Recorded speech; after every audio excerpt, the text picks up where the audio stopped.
എല്ലാവർക്കും നമസ്കാരം. ബഹുമാനപ്പെട്ട ഫാദർ ജോൺ സാർ, രണ്ട് ജോൺ സാർ അടുത്തടുത്ത്, ഉപാസനയുടെ മറ്റ് ഭാരവാഹികളെ എല്ലാവർക്കും ഒരിക്കൽ കൂടി നമസ്കാരം. ഫാദർ സൂചിപ്പിച്ചതുപോലെ ഞാനിവിടെ ഒരു റെഗുലർ വിസിറ്ററാണ്. അപ്പം പലരും ഇവിടെ ഇരിക്കുന്ന പലരും എൻ്റെ നേരത്തെയുള്ള ടോക്കുകളും ശ്രദ്ധിച്ചിട്ടുണ്ടാവും. അപ്പോൾ ഇന്ന് ജോൺ സാർ ഇങ്ങനെ ഒരു കാര്യം പറഞ്ഞപ്പോൾ അതിൽ സാറ് കാലിക പ്രസക്തമാണെന്ന് പറഞ്ഞു. അപ്പോൾ അതുകൊണ്ട് വിഷയം തിരഞ്ഞെടുത്തപ്പോഴും സാറും എന്നോട് പ്രത്യേകം സൂചിപ്പിച്ചു ടെക്നോളജി ബന്ധപ്പെട്ട് വേണമെന്ന് പറഞ്ഞു. അപ്പോൾ ടെക്നോളജി ഒരു പൊതുവായ ഓഡിയൻസിലേക്ക് പറയുമ്പോൾ ഒരുപാട് പരിമിതികളുണ്ട്. അപ്പം അതുകൊണ്ട് കുറച്ചും കൂടി പ്രസക്തമായ കാര്യം ടെക്നോളജി ബന്ധപ്പെട്ട് തന്നെയാണ്. പക്ഷേ ടെക്നോളജി നമ്മളെയെല്ലാം ഏത് രീതിയിൽ സ്വാധീനിക്കുന്നു, ഏത് രീതിയിൽ നമ്മളെയെല്ലാം ഭാവിയിൽ നമ്മളെയെല്ലാം അഫക്റ്റ് ചെയ്യും, അങ്ങനെയുള്ള കാര്യങ്ങളെക്കുറിച്ച് സംസാരിക്കാനുള്ള രീതിയിലാണ് ഇന്ന് വിഷയം തിരഞ്ഞെടുത്തിരിക്കുന്നത്. അതുകൊണ്ട്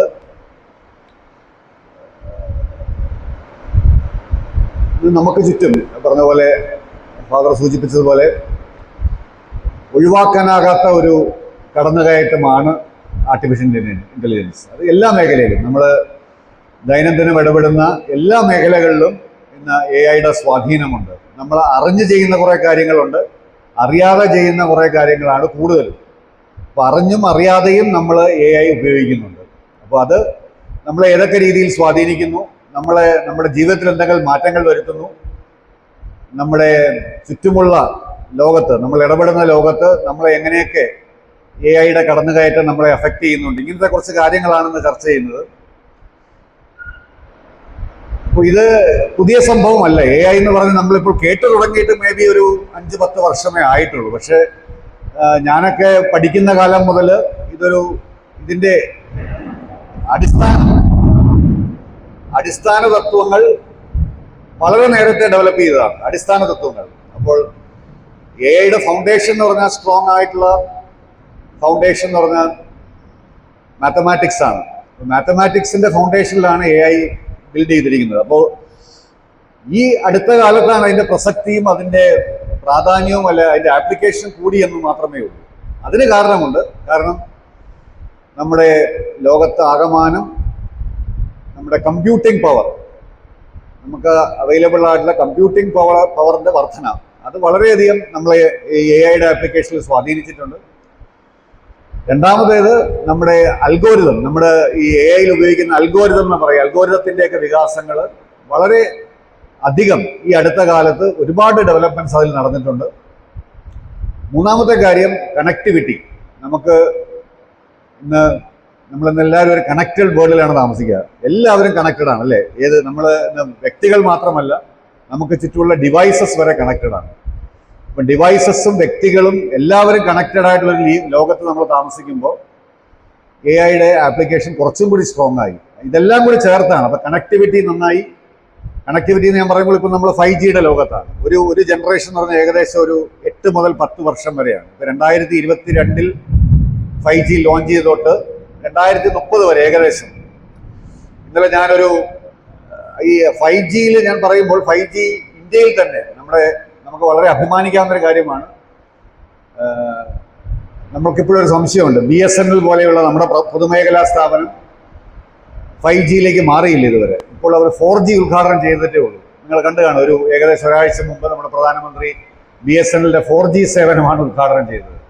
പക്ഷെ അത് ഒരു വെയിറ്റ് ആയിരുന്നു. അതായത് അവർക്ക് വേണ്ടി ഒരു ഇന്ത്യ സ്പെസിഫിക് സിസ്റ്റംസ് ഡിപ്ലോയ് ചെയ്യണമെന്ന ഒരു തീരുമാനത്തിൻ്റെ പുറത്ത്, അതായത് 4G BSNL ഡിപ്ലോയ് ചെയ്യുമ്പോൾ നമ്മുടെ തന്നെ ടെക്നോളജി ഉപയോഗിച്ച് ഡിപ്ലോയ് ചെയ്യണമെന്നുള്ള ഒരു തീരുമാനത്തിൻ്റെ പുറത്താണ് അത് വൈകിയത്.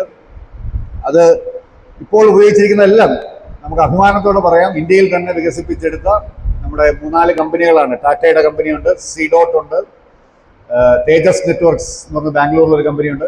ഇതേപോലെ കമ്പനികൾ വികസിപ്പിച്ചെടുത്ത ടെക്നോളജി കൊണ്ടാണ് ഇന്നിപ്പോൾ BSNL 4G ഡിപ്ലോയ് ചെയ്തത്. പക്ഷേ മറ്റ് കമ്പനികൾ ഇപ്പോൾ നമുക്കറിയാവുന്ന പോലെ ജിയോ ആണെങ്കിലും എയർടെൽ ആണെങ്കിലും അതുപോലുള്ള കമ്പനികൾ 5G വളരെ നേരത്തെ ഡിപ്ലോയ് ചെയ്തു. അപ്പോൾ ഒരു ഏകദേശം 7 മുതൽ 8 വർഷം ആണ് ഒരു ജനറേഷൻ, G എന്ന് പറഞ്ഞ ജനറേഷൻ. ആ ജനറേഷൻ നിലനിൽക്കുക. അപ്പം ഈ ജനറേഷൻ നിലനിൽക്കുമ്പോൾ തന്നെ അടുത്ത ജനറേഷനിലേക്കുള്ള ആദ്യത്തെ ചുവടുവെപ്പുകൾ നടന്നു കഴിഞ്ഞു. അപ്പോൾ ഏകദേശം 2029-30 ആറാം ജനറേഷനിലേക്ക് 6G മാറാനുള്ള തയ്യാറെടുപ്പിലാണ് ലോകം. അപ്പം കണക്ടിവിറ്റി വളരെയധികം മെച്ചപ്പെട്ടു. കമ്പ്യൂട്ടിംഗ് പവർ നമുക്ക് വിചാരിക്കുന്നതിനപ്പുറവുമായി വളർന്നു കഴിഞ്ഞു. ഇന്ന് ലോകത്ത് ആകമാനമുള്ള സെർവറുകളുടെ കണക്കെടുത്തു കഴിഞ്ഞാൽ ആ സെർവറുകൾ കൊണ്ട് മാത്രം ഗ്ലോബൽ വാർമിംഗ് ഉണ്ടാവുകയെന്നാണ് പറയുക. സെർവറുകൾ ഉപയോഗിക്കുന്ന ആ കമ്പ്യൂട്ടിംഗ് പവർ കാരണം ഉണ്ടാകുന്ന ഹീറ്റ് ജനറേറ്റ് ചെയ്യുന്ന കാരണം തന്നെ നമുക്ക് ക്ലൈമറ്റ് ക്രൈസിസ് ഉണ്ടാവാനുള്ള സാധ്യത എന്നൊക്കെ വ്യാകുലപ്പെടുന്ന ഒരു കാലത്താണ് നമ്മൾ ജീവിക്കുന്നത്. അപ്പോൾ കമ്പ്യൂട്ടിംഗ് പവർ കൂടി നമ്മൾ ഇന്ന് കേട്ട് കാണും ഗ്രാഫ് GPU.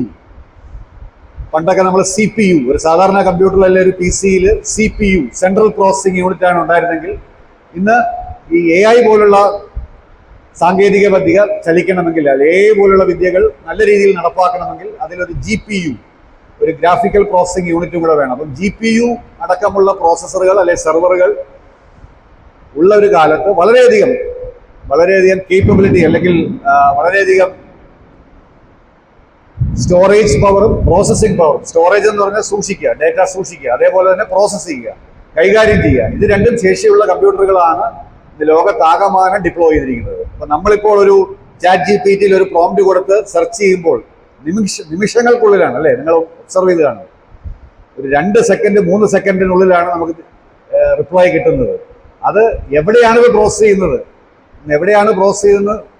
വിചാരിച്ചു കഴിഞ്ഞാൽ നമുക്ക് അടുത്തെങ്കിലും അല്ലാതെ. പക്ഷെ ആ പ്രോസസ്സിങ്, ആ കണക്ടിവിറ്റിയുടെ സ്പീഡ് കൊണ്ടും ആ പ്രോസസ്സറിന്റെ കേപ്പബിലിറ്റി കൊണ്ടുമാണ് നമുക്കിന്ന് വളരെയധികം ചുരുങ്ങിയ സമയം കൊണ്ട് തന്നെ നമുക്ക് റിപ്ലൈ കിട്ടുന്നു. ഇപ്പൊ ടെക്സ്റ്റ് ആണ് നമ്മൾ ചോദിക്കുന്നതെങ്കിൽ ടെക്സ്റ്റ് പെട്ടെന്ന് കിട്ടുന്നുണ്ട്. നിങ്ങളെല്ലാവരും ഇതൊക്കെ ഉപയോഗിക്കുന്നവരാണെന്ന് വിചാരിക്കുന്നു. ഇന്ന് നമ്മൾ ഗൂഗിളിൽ സെർച്ച് ചെയ്യാറില്ല ആരും. പണ്ട് ഈ ChatGPT വരുന്നതിന് മുമ്പ് ഏകദേശം 3.5 വർഷമായി ഇപ്പോൾ ഇതുപോലെയുള്ള ടൂൾസ് വന്നു തുടങ്ങിയിട്ട് നമ്മളെല്ലാവരും ഗൂഗിളിലാണ് കൂടുതൽ ഡിപ്പെൻഡ് ചെയ്തുകൊണ്ടിരുന്നത്. ഇന്ന് ഗൂഗിളിന്റെ ഡിപ്പെൻഡൻസി വളരെ കുറഞ്ഞു. ഇന്ന് ഗൂഗിളിൽ ആരും സെർച്ച് ചെയ്യുന്നില്ല. ഇപ്പൊ ഗൂഗിളിൽ തന്നെ നിങ്ങൾ സെർച്ച് ചെയ്താൽ അവരെ AI-യുടെ റെക്കമെൻഡേഷൻസ് കൂടെ തരുന്നുണ്ട്. അപ്പൊ ഇന്ന് ഗൂഗിളിൽ നിന്നുള്ള സെർച്ച് മാറി ഇതുപോലുള്ള ലാർജ് ലാംഗ്വേജ് മോഡൽസ്, ChatGPT ഒരു ലാർജ് ലാംഗ്വേജ് മോഡലാണ്, LLM എന്ന് പറയും.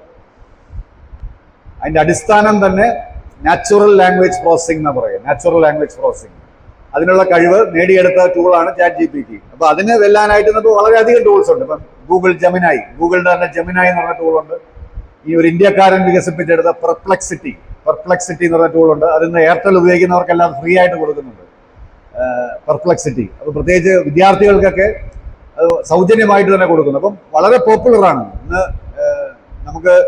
ഇന്നലെ ഞാനൊരു പ്രൊഫസറുടെ തന്നെ ഒരു ലിങ്ക്ഡിനിലൊരു പോസ്റ്റ് കാണുകയായിരുന്നു. ഇപ്പം പ്രൊഫസർമാർ, ഇന്ത്യയിലെ ഇൻസ്റ്റിറ്റ്യൂട്ടുകളിൽ പ്രൊഫസർമാർ പരീക്ഷ നടത്തുന്നത് ChatGPT ഉപയോഗിച്ചാണ്. കാരണം പരീക്ഷ അത് ഉപയോഗിച്ച് നടത്തിയില്ലെങ്കിൽ പിള്ളേരെ അത് ഉപയോഗിച്ച് കോപ്പി അടിച്ച് കാണിക്കും. അതിന് പകരം പരീക്ഷകൾ ChatGPT അലോ ചെയ്ത് യൂസ് ചെയ്യും. അപ്പം ആ പ്രൊഫസറിന്റെ ഒരു കമന്റ് ഇന്നലെ കണ്ടത്, ഞാൻ ചോദിച്ച ക്വസ്റ്റ്യൻ ChatGPT ഉപയോഗിച്ച് ചെയ്ത കുട്ടികൾ ChatGPT-യെ കൺഫ്യൂസ്ഡ് ആക്കി എന്ന് പറഞ്ഞൊരു പോസ്റ്റ് ഇന്നലെ കാണാനിടയുണ്ട്. അപ്പൊ ഇന്ന് നമുക്ക് അതൊന്നും മാറ്റി നിർത്താൻ പറ്റൂല. അപ്പൊ ക്ലാസ് റൂമുകളിൽ, ഇവാലുവേഷനുകളിൽ, പരീക്ഷകളിൽ എല്ലാം ഇത് ഉപയോഗിച്ച് തുടങ്ങി. ഇന്നിപ്പം കമ്പനികളുടെ റിക്രൂട്ട്മെന്റ് നടക്കുന്നത് പണ്ടൊക്കെ നേരിട്ടിരുന്ന് ഫേസ് ടു ഫേസ് ആയിട്ടുള്ള ഇന്റർവ്യൂസ് ഒക്കെ നടത്തിയാണ് ചെയ്യുന്നത്. ഇന്ന് കുറേയൊക്കെ അവർ ചെയ്യുന്നത് ഇപ്പൊ റിമോട്ടായിട്ട് ഒരു ഇന്റർവ്യൂ നടത്തണമെങ്കിൽ ഒരുപാട് AI ടൂൾസ് ഉണ്ട്. AI ടൂൾസ് ഉപയോഗിച്ച് ഒരു AI ഏജന്റ് മുമ്പിൽ വന്നിരുന്ന് ചോദ്യങ്ങൾ ചോദിക്കുന്നു. അതേസമയം നമ്മുടെ മറുവശത്ത് നമ്മുടെ കുട്ടികളല്ലേ, നമ്മുടെ റിക്രൂട്ട്മെന്റ് പങ്കെടുക്കുന്ന വിദ്യാർത്ഥികൾ സത്യസന്ധമായാണോ ചെയ്യുന്നത്, അല്ലെങ്കിൽ അവരത് പൂർണ്ണമായ ഉത്തരവാദിത്തോടെയാണോ ചെയ്യുന്നതെന്ന് പ്രോക്ടർ ചെയ്യാന്ന് പറയുക. പ്രോക്ടേഡ് ടൂൾസ് ആണെന്ന് ഉപയോഗിക്കുന്നത്. ഇപ്പോൾ കുട്ടികൾ എന്തെങ്കിലും അവരെ മൊബൈൽ ഫോൺ ഓപ്പൺ ചെയ്യുമോ, അല്ലെങ്കിൽ അവരെ ഏതെങ്കിലും വേറെ ആരെങ്കിലുമായിട്ട് സംവദിക്കാൻ ശ്രമിക്കുകയോ, അല്ലെങ്കിൽ ആരെങ്കിലുമായിട്ട് എന്തെങ്കിലും ആൻസർ എടുക്കാൻ ശ്രമിക്കുകയോ ഒക്കെ ചെയ്ത് കഴിഞ്ഞാൽ ഇമീഡിയറ്റ്ലി ഒരു ഫ്ലാഗ് വരും, റെഡ് ഫ്ലാഗ്. ചിലപ്പോൾ ഇമീഡിയറ്റ്ലി ഫ്ലാഗ് വരണമെന്നില്ല. അവസാനം എല്ലാം കഴിഞ്ഞ് ഇന്റർവ്യൂ കഴിഞ്ഞ് എണീക്കുമ്പോഴായിരിക്കും പറയുക, you are not eligible because you have not done regular practice. അപ്പൊ നിങ്ങളൊരു മാൽ പ്രാക്ടീസ് കാണിച്ചു, അതുകൊണ്ട് നിങ്ങൾ എലിജിബിൾ അല്ല എന്ന് അവസാനമാണ് ഫ്ലാഗ് ചെയ്ത് പറയുക. ഇതേപോലെയാണ് പരീക്ഷകൾ. ഇന്ന് വളരെയധികം പോപ്പുലർ ആയിട്ടുള്ള ഒരു എക്സാമാണ് NPTEL എന്ന് പറഞ്ഞാൽ ഇന്ത്യയിലെ മുൻനിര ഇൻസ്റ്റിറ്റ്യൂട്ടുകളായ IITs നടത്തുന്ന NPTEL പോലുള്ള കോഴ്സുകൾ. NPTEL കോഴ്സുകൾ എന്ന് പറയുന്നത് വളരെയധികം പോപ്പുലറാണ്. 1000-ലധികം കോഴ്സുകളാണ് അവർ നടത്തുന്നത്. അതെല്ലാം അവർ ഓൺലൈനായിട്ടാണ് നടത്തുന്നത്. ഓൺലൈനായിട്ട് നടത്തി കഴിഞ്ഞാൽ അവസാനത്തെ പരീക്ഷ, ഒരു സർട്ടിഫിക്കേഷൻ കിട്ടണമെങ്കിൽ അവസാനത്തെ പരീക്ഷ അവർ സെൻട്രലിൽ പോയി എഴുതണം. സെൻട്രലിൽ പോയി എഴുതുമ്പോൾ ആ പരീക്ഷ എല്ലാം പ്രോക്റ്റേഡ് ആണ്.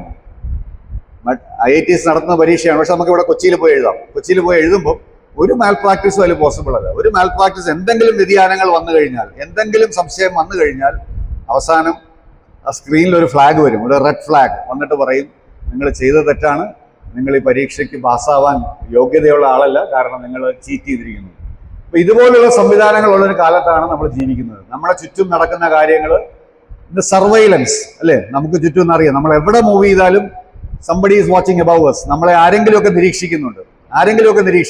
അത് ക്യാമറ കണ്ണുകളാവാം, വേറെ ആരെങ്കിലും ആവാം, ഒരു ഡ്രോൺ മോളിൽ കൂടെ പോകുന്നതാവാം. നമ്മുടെ ഇപ്പോൾ ഇന്ന് ഗൂഗിളിന്റെ സ്ട്രീറ്റ് മാപ്പ് ഒക്കെ എടുത്ത് നോക്കി കഴിഞ്ഞാൽ നമ്മുടെ വീട്ടുമുറ്റം വരെ എത്തിയിട്ടുണ്ട്. നമ്മുടെ വീട്ടിനകത്തേക്ക് കയറിയിട്ടല്ലേ ഉള്ളൂ. സ്ട്രീറ്റ് മാപ്പിൽ ഇപ്പോൾ നമ്മുടെ വീട്ടുമുറ്റം വരെ കാണാം അല്ലേ. നിങ്ങൾ ഗൂഗിളിന്റെ സ്ട്രീറ്റ് മാപ്പ് എടുത്ത് നോക്കിയാൽ കാണാം. വീട്ടിനകത്തേക്ക് എന്നാ കയറുന്നതെന്ന് അറിയില്ല. അപ്പോൾ സ്ട്രീറ്റ് മാപ്പ് ഇന്ന് വളരെ കോമൺ ആണ്. അപ്പം നമുക്ക് അതുകൊണ്ട് ഒരുപാട് അഡ്വാൻറ്റേജസ് വരുന്നുണ്ട്, ഒരുപാട് നമുക്ക് ഗുണങ്ങൾ വരുന്നുണ്ട്. അതിനോടൊപ്പം തന്നെ നമ്മുടെ മറ്റ് പല കാര്യങ്ങളും, നമ്മളിന്ന് ഏറ്റവും കൂടുതൽ ചർച്ച ചെയ്യുന്ന കാര്യങ്ങളൊക്കെയാണ് പ്രിവസി ഇൻ ദ ടൈംസ്, അല്ലെങ്കിൽ നമ്മുടെ സ്വകാര്യത. ഈ AI ലോകത്ത് നമ്മുടെ സ്വകാര്യതയുടെ കാര്യങ്ങൾ, നമ്മുടെ സേഫ്റ്റിയുടെ കാര്യങ്ങൾ, നമ്മുടെ സുതാര്യതയുടെ കാര്യങ്ങൾ, ഇങ്ങനെയുള്ള കാര്യങ്ങളൊക്കെ ഒരുപാട് ചർച്ച ചെയ്യുന്ന ഒരു കാലഘട്ടത്തിലാണ് നമ്മൾ ജീവിക്കുന്നത്. പക്ഷെ മനസ്സിലാക്കേണ്ട ഒരു കാര്യം, നമുക്ക് ചുറ്റും ഇതെല്ലാം ഉണ്ട്. നല്ല രീതിയിൽ പ്രവർത്തിക്കുമ്പോൾ നമ്മളെല്ലാം വളരെ സന്തോഷത്തോടെ സ്വീകരിക്കുന്നു. നമ്മളെല്ലാം അതിൻ്റെ ഭാഗഭാക്കാവുന്നു, നമ്മളതിൻ്റെ ബെനിഫിറ്റ്സ് എൻജോയ് ചെയ്യുന്നു. പക്ഷേ ഇതിൻ്റെ മറുവശങ്ങൾ, ഇത് നല്ല രീതിയിലല്ല ഉപയോഗിച്ചില്ലെങ്കിൽ, അല്ലെങ്കിൽ ഇതിൽ എന്തെങ്കിലും ദൂഷ്യവശങ്ങളുണ്ടെങ്കിൽ അതിൻ്റെ റെക്കമെൻഡേഷൻസ്, ഈ AI എന്ന് പറഞ്ഞാൽ നമ്മളൊരു വ്യക്തിയായിട്ട് കണക്കാക്കിയാൽ, പണ്ട് നമുക്ക് മെന്റേഴ്സ് ഉണ്ടായിരുന്നു അല്ലെ, നമ്മുടെ അധ്യാപകർ, അല്ലെ നമ്മുടെ മുതിർന്നവർ, അവരൊക്കെയാണ് നമ്മുടെ മെന്റേഴ്സായി നമ്മളൊക്കെ കണ്ടിരുന്നത്. നമ്മൾ അവരോട് എന്തെങ്കിലും ഒരു അഭിപ്രായം വേണമെങ്കിൽ നമ്മൾ അവരോടാണ് ചോദിച്ചുകൊണ്ടിരുന്നത്. അവരിൽ നിന്നാണ് നമ്മൾ സംശയ നിവാരണം നടത്തിയിരുന്നത്. ഇന്നത്തെ നമ്മുടെ കുട്ടികളോട് ഇതുപോലത്തെ കാര്യങ്ങളൊക്കെ ചോദിച്ചാൽ അവർ ചിരിക്കും. കാരണം they will not speak to an elder now. അവരൊരു എൽഡറിനോടോ അല്ലെങ്കിൽ ഒരു മെന്ററിനോടോ സംസാരിക്കുന്ന ഒരു ശീലം അവർക്കില്ല. അവർ സംസാരിക്കുന്നത് AI-യോടാണ്. അപ്പൊ അതും നമ്മൾ മനസ്സിലാക്കണം. അവർ സംസാരിക്കുന്ന AI-യോടാണ്, AI-യോടാണ് അവർ വിശ്വസിക്കുന്നത്, അവർ സമ്മതിക്കുന്നതും AI-യോടാണ്. 24 മണിക്കൂറുള്ള ഒരു കാര്യമാണ്. ഞാൻ ഈ യങ്സ്റ്റേഴ്സുമായിട്ട് ഇടപെടുന്നതുകൊണ്ടാണ് കൃത്യമായിട്ട് പറയുന്നത്.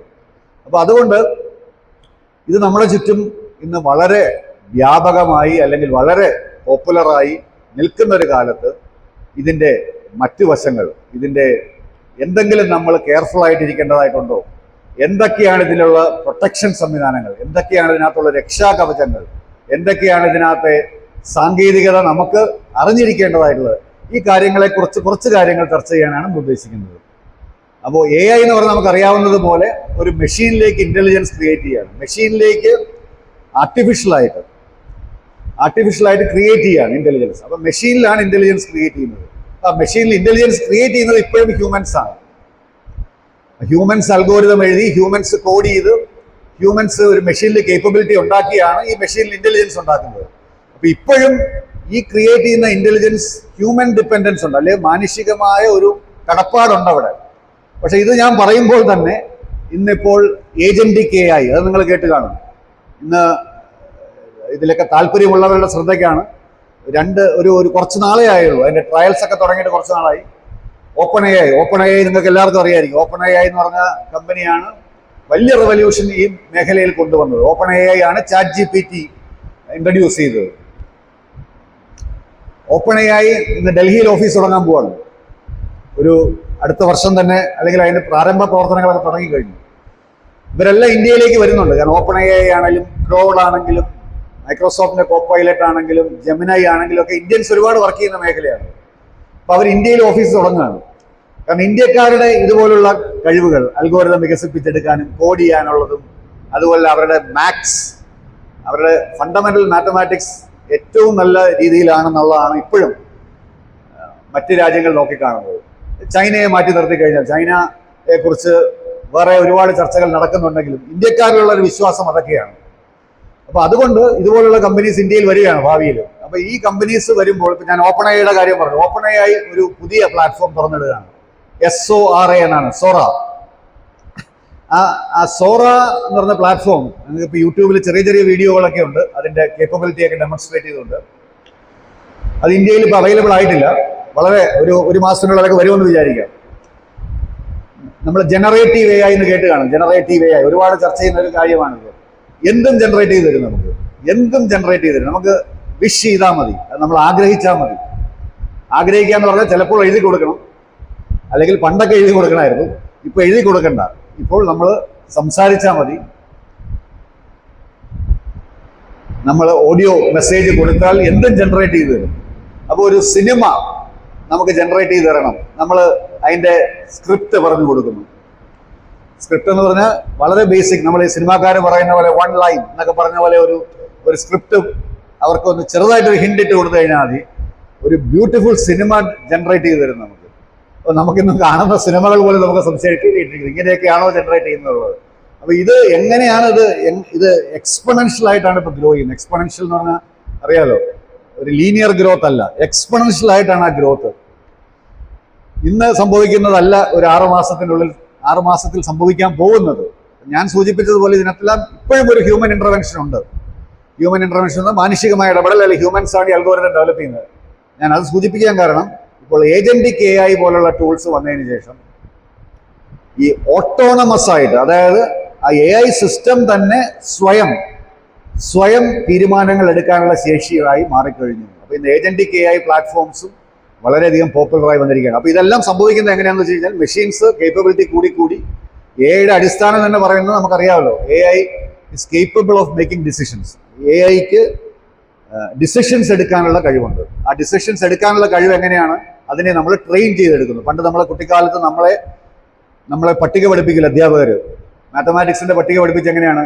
നമ്മളെ തല്ലി പഠിപ്പിച്ചാണ് പഠിപ്പിച്ചുകൊണ്ടിരുന്നത്. ഓരോന്ന് ഉരുവിട്ട് പഠിപ്പിക്കുകയാണ്. ആ ട്രെയിനിങ് എത്ര നല്ലതാണോ അതനുസരിച്ച് നമ്മൾ പെർഫോം ചെയ്യും. അതുപോലെ തന്നെയാണ് AI സിസ്റ്റംസ്. നമ്മൾ ട്രെയിനിങ് എത്ര നന്നായി ചെയ്യുന്നു, എത്ര നന്നായി നമ്മുടെ ഡേറ്റ, ഈ ട്രെയിനിങ്ങിന് ഏറ്റവും ആവശ്യമുള്ളത് നമ്മളെന്ന് പറയുന്നത് ഡേറ്റയാണ്. അപ്പൊ ഡേറ്റ ഇന്ന് അവൈലബിൾ ആണ്, ഇഷ്ടം പോലെ ഡേറ്റ അവൈലബിൾ ആണ്. അപ്പൊ ഏറ്റവും നല്ല ഡേറ്റ എങ്ങനെ കൊടുക്കാൻ പറ്റുന്നു, ഏറ്റവും ഉപയോഗപ്രദമായ ഡേറ്റ, വെറുതെയുള്ള ഡേറ്റയല്ല, ഉപയോഗപ്രദമായ ഡേറ്റ എങ്ങനെ AI സിസ്റ്റത്തിലേക്ക് കൊടുക്കുന്നു എന്നനുസരിച്ചിരിക്കും നമ്മുടെ AI സിസ്റ്റത്തിന്റെ പെർഫോമൻസ്.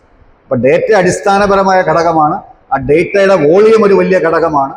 ഡേറ്റയുടെ ക്വാളിറ്റി ഒരു വലിയ ഘടകമാണ്. ഡേറ്റ എങ്ങനെ നമ്മൾ ക്ലീൻ ചെയ്തെടുക്കുന്നു, ക്ലീനിങ് ഓഫ് ഡേറ്റ. അതുകൊണ്ടാണ് AI എപ്പോഴും, AIയുടെ കൂടെ നിങ്ങൾ ശ്രദ്ധിച്ചു കാണുക, AIയുടെ കൂടെ എപ്പോഴും പറയുന്ന ഒരു വാക്കാണ് ഡേറ്റ സയൻസ്. ഡേറ്റ ഇല്ലെങ്കിൽ AI ഇല്ല. അപ്പൊ ഡേറ്റ നല്ല രീതിയിൽ കിട്ടി, നല്ല രീതിയിൽ പ്രയോജനപ്പെടുത്തി, നല്ല രീതിയിൽ ക്ലീൻ ചെയ്തെടുത്ത്, നല്ലപോലെ ഫിൽട്ടർ ചെയ്തെടുത്ത്, നല്ല രീതിയിൽ പ്രയോജനപ്പെടുത്തുകയാണെങ്കിൽ മാത്രമേ AI നല്ല രീതിയിൽ പ്രവർത്തിക്കുകയുള്ളൂ.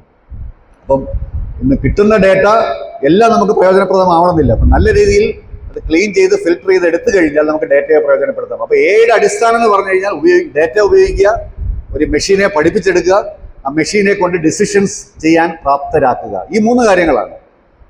അടിസ്ഥാനം ഡേറ്റയാണ്. ഡേറ്റ വേണം. അത് എന്ത് ഡേറ്റയാണെങ്കിലും ആവാം. ടെക്സ്റ്റ് ആവാം, ഇമേജ് ആവാം, വീഡിയോ ആവാം, ഓഡിയോ ആവാം, പല രീതിയിലുള്ള ഡേറ്റ ആവാം. ആ ഡേറ്റ എല്ലാം ഇന്ന് റിലവൻ്റ് ആണ്. ആ ഡേറ്റയെ നമ്മൾ എങ്ങനെ ഉപയോഗിക്കുന്നു, അവ ഉപയോഗിക്കാൻ വേണ്ടിയ മെഷീനെ ട്രെയിൻ ചെയ്തെടുക്കുന്നു. അതിനാണ് നമ്മൾ മെഷീൻ ലേണിംഗ് എന്ന് പറയുക.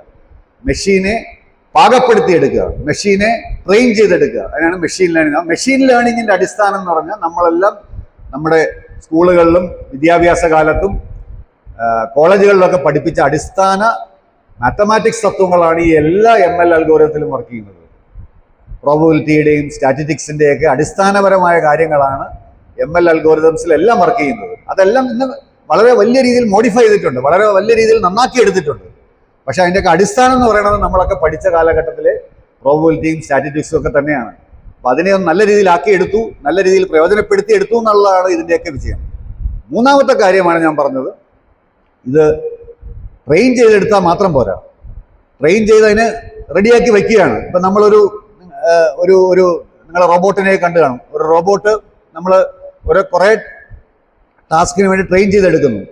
അതിനോടൊരു പുതിയ ഉത്തരം ചോദിച്ചാൽ പറയാൻ പറ്റണം, അല്ലെങ്കിൽ ഒരു പുതിയൊരു കാര്യം ചെയ്യാൻ പറഞ്ഞു കഴിഞ്ഞാൽ ചെയ്യാൻ പറ്റണം. അപ്പം ഇതേപോലെ ട്രെയിൻ ചെയ്തെടുത്തൊരു മെഷീൻ പുതിയൊരു ഡേറ്റ വന്നു കഴിഞ്ഞാൽ അതിനനുസരിച്ച് തീരുമാനമെടുക്കാൻ സാധിക്കണം. അതാണ് നമ്മുടെ ഇന്റലിജൻസ്, അല്ലെ? നമ്മൾ ഒരു കാര്യം പഠിച്ചു, നമ്മൾ ആ പഠിച്ച കാര്യം എങ്ങനെ പ്രയോജനപ്പെടുത്തുന്നു, അല്ലെ എങ്ങനെ അത് നമ്മുടെ ഒരു പ്രത്യേക ആവശ്യത്തിന് വേണ്ടി ഉപയോഗിക്കുന്നു, അല്ലെ വിനിയോഗിക്കുന്നു എന്നുള്ളതാണ് നമ്മുടെ ഇന്റലിജൻസ്, അല്ലെ? നമ്മളൊരു മെഷീൻ പോലെ അല്ലല്ലോ നമ്മൾ വർക്ക് ചെയ്യുക. നമ്മളെ ആരൊക്കെ എന്തൊക്കെ പഠിപ്പിച്ചാലും ഒരു വിവേചന ബുദ്ധി എന്ന് നമ്മൾ പറയുക, വിവേചന ബുദ്ധി. ആ വിവേചന ബുദ്ധി ഉപയോഗിക്കുന്നത് നമ്മുടെ ഇന്റലിജൻസ് ആണ്. നമ്മുടെ ഇന്റലിജൻസ് ആണ് ആ വിവേചന ബുദ്ധി ഉപയോഗിച്ച് എന്താണ് നല്ലത്, അല്ലെങ്കിൽ ഒരു ഫയർ വന്നാൽ എങ്ങനെ നമ്മൾ മാറി നിൽക്കണം, അല്ലെങ്കിൽ ഒരു മഴ വന്നാൽ നമ്മൾ എങ്ങനെ ആ മഴയത്ത് നനയാതെ പോകണം എന്നൊക്കെ നമ്മുടെ ബുദ്ധി നമ്മളെ പഠിപ്പിക്കുന്നത് പോലെ, അല്ലെങ്കിൽ നമ്മൾ ശീലിപ്പിക്കുന്നത് പോലെ ഒരു മെഷീനെ അതുപോലെ ചെയ്യിപ്പിക്കണമെങ്കിൽ അതിനുള്ള കേപ്പബിലിറ്റി വളരെ വലുതാണ്.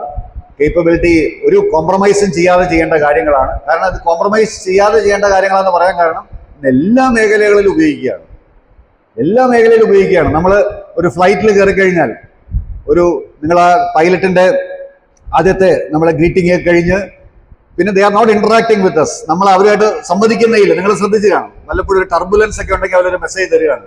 ആദ്യത്തെ ഇനിഷ്യൽ ടേക്ക് ഓഫ് കഴിഞ്ഞാൽ അത് ഓട്ടോ പൈലറ്റിലാണെന്ന് മിക്ക ഫ്ലൈറ്റ്സും റൺ ചെയ്യുന്നത്, ഓട്ടോ പൈലറ്റിലാണ്. ഒരു ഡിസിഷൻ എടുക്കാൻ വേണ്ടി മാത്രമാണ് അവിടെ അടുത്ത് പൈലറ്റ് ഇരിക്കുന്നത്, പൈലറ്റും കോ പൈലറ്റും അവിടെ ഇരിക്കുന്നത്. എന്തെങ്കിലും ഒരു പ്രശ്നം വന്നാൽ, അല്ലെങ്കിൽ എന്തെങ്കിലും ഒരു ഇന്റർവെൻഷൻ, എന്തെങ്കിലും ഒരു കമ്മ്യൂണിക്കേഷൻ എന്തെങ്കിലുമൊക്കെ വേണമെങ്കിൽ മാത്രം അദ്ദേഹത്തിന്റെ ഇന്റർവെൻഷൻ ആവശ്യമുള്ളൂ, അല്ലെങ്കിൽ അതൊരു ഓട്ടോ പൈലറ്റിലാണ് പോകുന്നത്. ഇന്ന് നമ്മുടെ ഇന്ത്യയിലെ തന്നെ 1-2 സിറ്റികളിലൊക്കെ ഇപ്പോൾ ഓട്ടോണമസ് ട്രെയിൻസ് ആയി കഴിഞ്ഞു. മെട്രോയിലാണ് ഓട്ടോണമസ് ആയി കഴിഞ്ഞത്. ഞാൻ എനിക്ക് യൂറോപ്പിലൊക്കെ ട്രാവൽ ചെയ്യാൻ അവസരം ഉണ്ടായി. അവിടെ കുറേ ലൈൻസ് ഫുള്ളി ഓട്ടോണമസ് ആണ്, അതായത് ഡ്രൈവർ ഇല്ലാതെ പോകുന്ന മെട്രോ ട്രെയിൻസ് ആണ്. കുറേ ലൈൻസിലെങ്കിലും ആയി കഴിഞ്ഞു. അപ്പൊ ഇതുപോലെയുള്ള ലോകത്താണ് നമ്മൾ ജീവിക്കുന്നത്. അപ്പൊ ഇങ്ങനെ ഉള്ള ലോകത്ത് ജീവിക്കുമ്പോൾ ഒരു കോംപ്രമൈസ്, ഒരു അൽഗോരിതത്തിൽ ഒരു എറർ, അല്ലെങ്കിൽ ഒരു ട്രെയിനിങ്ങിൽ ഒരു എറർ വന്നു കഴിഞ്ഞാൽ അതിന്റെ ഭവിഷ്യത്തുകൾ വളരെ വലുതായിരിക്കും. അതുകൊണ്ട് നമ്മൾ സേഫ്റ്റി, നമ്മുടെ സുരക്ഷ, നമ്മുടെ പ്രൈവസി, നമ്മുടെ ട്രാൻസ്പെറൻസി ഇതെല്ലാം ചെയ്യുന്ന അൽഗോരിതംസ് എല്ലാം സുതാര്യമായിരിക്കണം. ഇന്ന അൽഗോരിതമാണ് ഉപയോഗിച്ച് ചെയ്തതെന്ന് എല്ലാവരും അറിഞ്ഞിരിക്കണം. അതുകൊണ്ടാണ് ഞാൻ ഈ ഡിസിഷൻ എടുത്തതെന്ന് പറയാൻ പറ്റണം. അപ്പൊ ഇങ്ങനെയുള്ള കാര്യങ്ങളിലാണ് ഒരുപാട് ചർച്ചകൾ നടക്കുന്നത്. ഇതും വലിയൊരു റിസർച്ച് മേഖലയാണ്. 3 മേഖലകളാണ് ഇതിൽ പറയുക. ഒന്ന് എക്സ്പ്ലെയിനബിൾ എ ഐ, XAI എന്ന് പറയുക. എക്സ്പ്ലെയിനബിൾ എ ഐ എന്ന് പറഞ്ഞു കഴിഞ്ഞാൽ അതെന്താണ് ചെയ്യുന്നതെന്ന് ഒരു മനുഷ്യനോട് അല്ലെ ഒരു വ്യക്തിയോട് പറഞ്ഞു കൊടുക്കണം, എക്സ്പ്ലെയിൻ ചെയ്യണം. ഞാൻ ഇന്ന കാര്യം അല്ലെ ഇന്ന ഡിസിഷൻ എടുക്കുന്നത് ഈ കാര്യം കൊണ്ടാണ്, അല്ലെങ്കിൽ ഇന്ന റീസൺ കൊണ്ടാണ്, അല്ലെങ്കിൽ ഇന്ന സാഹചര്യങ്ങൾ കൊണ്ടാണ് ഞാൻ ഈ ഡിസിഷൻ എടുക്കുന്നതെന്ന് പറയാൻ പറ്റണം. എക്സ്പ്ലെയിനബിൾ എ ഐ എന്ന് പറഞ്ഞാൽ നമ്മളൊരു റെക്കമെൻഡേഷൻ അല്ലെങ്കിൽ ഒരു ഡിസിഷൻ എടുത്തു കഴിഞ്ഞാൽ അത് എക്സ്പ്ലെയിൻ ചെയ്യാനുള്ള കേപ്പബിലിറ്റി ആ എ ഐ സിസ്റ്റത്തിന് വേണം. അതിൽ വളരെയധികം ഇന്ന് റിസർച്ച് നടക്കുകയാണ്. ഇന്ന് മിക്ക എ ഐ സിസ്റ്റംസും ഡിസിഷൻസ് എടുക്കുമ്പോൾ, ഉദാഹരണം പറയുകയാണെങ്കിൽ ഞാനിപ്പോൾ നമ്മളൊരു ലോൺ, ഇപ്പോൾ ബാങ്കുകളൊക്കെ വളരെയധികം എ ഐ സിസ്റ്റംസ് ഉപയോഗിക്കുന്നുണ്ട്, പ്രത്യേകിച്ച് അഡ്വാൻസ്ഡ് ടെക്നോളജി ഉപയോഗിക്കുന്ന ബാങ്ക്സ് ഒക്കെ. അപ്പൊ നമ്മളൊരു ലോൺ അപേക്ഷിക്കുകയാണ്. അപ്പൊ ഇന്ന് റെക്കമെൻഡേഷൻ സിസ്റ്റംസ് ആണ് ഈ തീരുമാനിക്കുക. ഒരു മാനേജർ ഇരുന്നോ, പണ്ടത്തെ പോലെ അല്ലെങ്കിൽ അസിസ്റ്റന്റ് മാനേജർ ഇരുന്നോ ഒരു മാനേജർക്ക് ഫോർവേഡ് ചെയ്യുക, അങ്ങനെയൊക്കെയല്ല നമ്മൾ കാണുന്നതായിരിക്കും. പക്ഷെ ഇന്ന് മിക്ക ബാങ്കുകളും ഈ A I systems recommendation systems ആയിട്ട് ഉപയോഗിക്കുന്നുണ്ട്. അപ്പൊ നമ്മുടെ ഒരു പാൻ നമ്പർ ചോദിക്കും. നോർമലി ആ പാൻ നമ്പർ ചോദിച്ചു കഴിഞ്ഞാൽ ഓൾമോസ്റ്റ് എല്ലാം നമ്മുടെ ഡേറ്റയും കിട്ടിക്കഴിഞ്ഞു. ആ ഡേറ്റ കിട്ടിക്കഴിഞ്ഞാൽ A I system gives the recommendation. A I system recommendation കൊടുക്കുകയാണ്. അതായത് റിജക്റ്റഡ് ഓർ സെലക്റ്റഡ്. റിജക്ഷന് റീസൺ ഉണ്ടാവാം, സെലക്ഷനും റീസൺ ഉണ്ടാവാം. അപ്പൊ റിജക്ഷനും സെലക്ഷനും ഉള്ള റീസൺ കൃത്യമായിട്ട് ആ എ ഐ സിസ്റ്റം പറഞ്ഞു തരും. അതാണ് എക്സ്പ്ലെയിനബിൾ എ ഐ. നമ്മുടെ സിബിൽ സ്കോർ എന്തെങ്കിലും പോരായ്മയുണ്ടെങ്കിൽ, നമ്മുടെ നേരത്തെ എടുത്ത വായ്പകളിൽ എന്തെങ്കിലും, അതാണ് സിബിൽ സ്കോറിൽ റിഫ്ലക്ട് ചെയ്യുക. അല്ലെങ്കിൽ നമ്മുടെ തിരിച്ചടവിനുള്ള കേപ്പബിലിറ്റി, നമുക്ക് തിരിച്ചടവിനുള്ള സാഹചര്യങ്ങൾ നമുക്ക് വേണ്ട രീതിയിൽ ഇല്ലെങ്കിൽ, നമ്മുടെ ഫിനാൻഷ്യലായിട്ട് നമുക്ക് എന്തെങ്കിലും ഇഷ്യൂസ് ഒക്കെ ഉണ്ടെങ്കിൽ, ഇതെല്ലാം ഒരു എക്സ്പ്ലെയിനർ സിസ്റ്റം. അപ്പൊ അത് ഫൈനലി ഒരു മാനേജറാണ് പറഞ്ഞു തരുന്നതെങ്കിലും, അല്ലെങ്കിൽ ഫൈനലി അവിടെ ഇരിക്കുന്ന ഒരു വ്യക്തിയാണ് പറഞ്ഞു തരുന്നെങ്കിലും, മിക്ക ബാങ്കുകളിലും ഇന്ന് എ ഐ സിസ്റ്റംസ് ആണ് ഈ ലോൺ റെക്കമെൻഡേഷൻ സിസ്റ്റംസിൽ വർക്ക് ചെയ്യുക. അപ്പൊ ബാങ്കുകളിലൊക്കെ ഇന്ന് എ ഐയുടെ വ്യാപനം നമുക്ക് ആലോചിക്കാവുന്നതിലപ്പുറമാണ്. കാരണം ആ രീതിയിലാണ് അവരെ ഉപയോഗിക്കുന്നത് ഇതെല്ലാം. കാരണം അവരുടെ ജോലി ചെയ്യുന്ന വളരെയധികം സഹായിക്കുന്നുണ്ട്.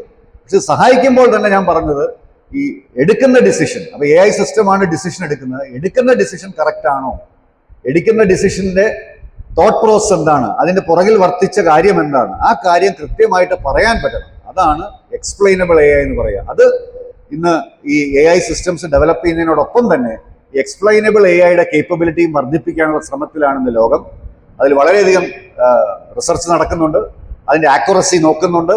ഇതെല്ലാം ഈ ഒരു അൽഗോരിതം എപ്പോഴും അവർ ചെക്ക് ചെയ്യുന്നത് ഒരു അൽഗോരിതത്തിന്റെ പെർഫെക്ഷൻ അല്ലെ അൽഗോരിതത്തിന്റെ മെഷർ എന്ന് പറഞ്ഞാൽ ഒരുപാട് മെട്രിക്സ് ഉണ്ട്.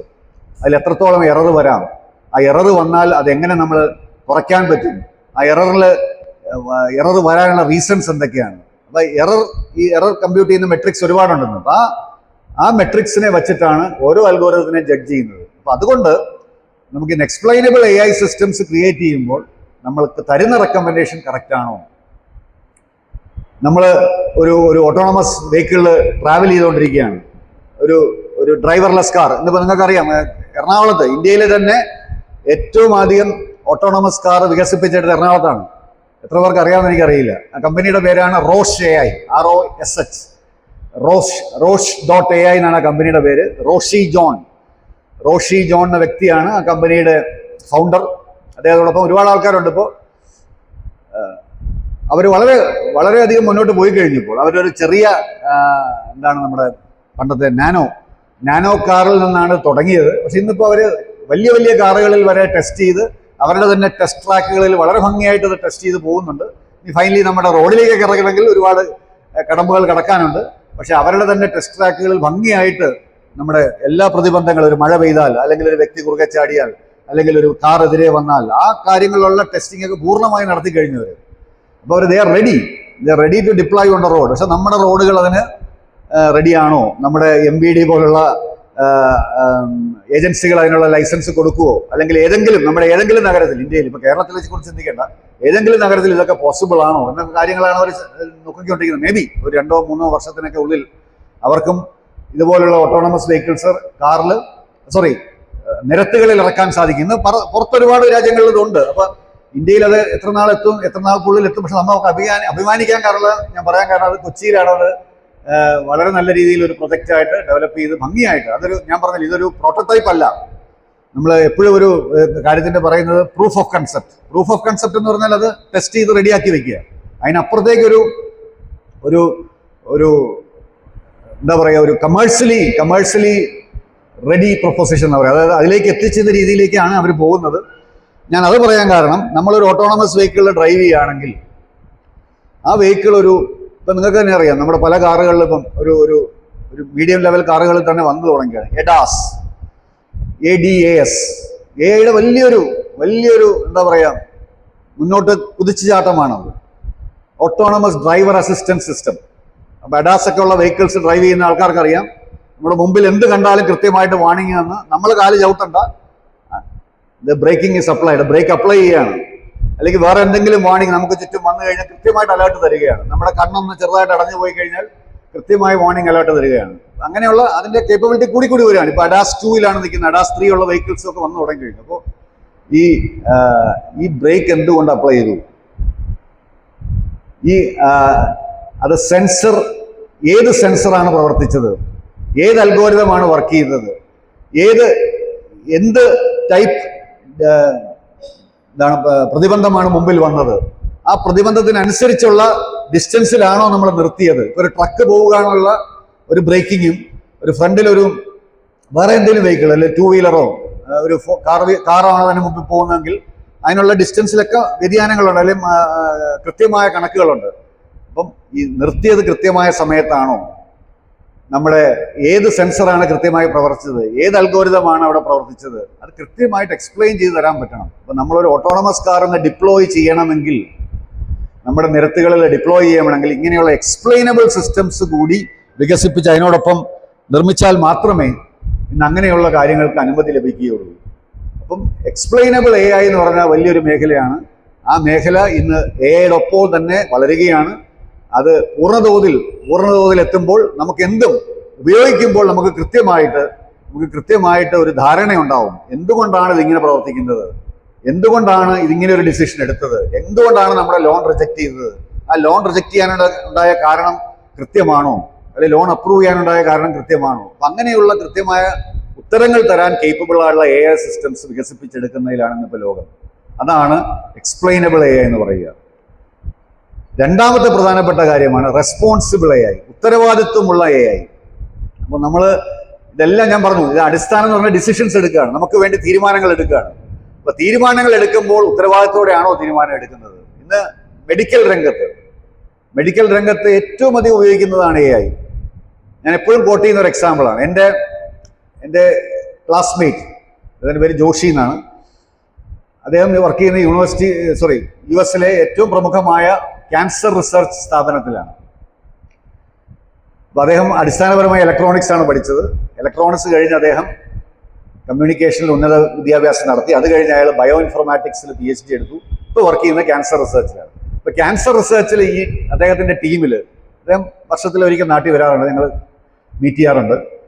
അപ്പോൾ അദ്ദേഹത്തിൻ്റെ ക്യാൻസർ റിസർച്ചിലുള്ള ടീമിനെ കുറിച്ച് പറഞ്ഞു കഴിഞ്ഞാൽ 100 പേരുണ്ടെങ്കിൽ അതിൽ 60% ആൾക്കാർ സ്റ്റാറ്റിസ്റ്റീഷ്യൻസും ഡാറ്റാ സയൻറ്റിസ്റ്റുമാണ്. 60% ആൾക്കാർ ക്യാൻസർ റിസർച്ചിൽ.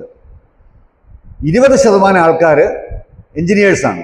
കാരണം അൽഗോരിതം വികസിപ്പിച്ചെടുക്കാനും അൽഗോരിതത്തെക്കുറിച്ച് കോഡ് ചെയ്യാനും ഒക്കെയുള്ള എഞ്ചിനീയേഴ്സാണ് 20%.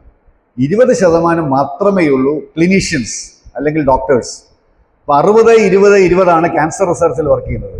അപ്പോൾ അവരൊക്കെ ഇന്ന് വർക്ക് ചെയ്യുന്ന മേഖല എന്ന് പറഞ്ഞാൽ നമുക്കൊരു 10 വർഷം അല്ലെങ്കിൽ 15 വർഷത്തേക്ക് മുമ്പോട്ടുള്ള മേഖലകളിലാണ് അവർ വർക്ക് ചെയ്യുന്നത്. അപ്പം ഇന്ന് എന്തൊക്കെ പറഞ്ഞാലും നമ്മൾ ഇന്ന് ക്യാൻസറിലൊന്നും നമ്മൾ എത്ര നേട്ടങ്ങൾ നേടിയെടുത്താൽ തന്നെ നമുക്ക് ഇന്നും അതിൻ്റെതായുള്ള പ്രോബ്ലംസ് ഇപ്പോഴും ഉണ്ട്, നമുക്കറിയാം. അപ്പോൾ അതുകൊണ്ട് ഈ ക്യാൻസർ റിസർച്ചിൽ അല്ലെങ്കിൽ മെഡിക്കൽ ഡയഗ്നോസിസിലൊക്കെ ഞാൻ സൂചിപ്പിക്കാൻ കാരണം, മെഡിക്കൽ ഡയഗ്നോസിസിൽ നിന്ന് വളരെയധികം AI സിസ്റ്റംസ് ഉപയോഗിക്കുന്നുണ്ട്.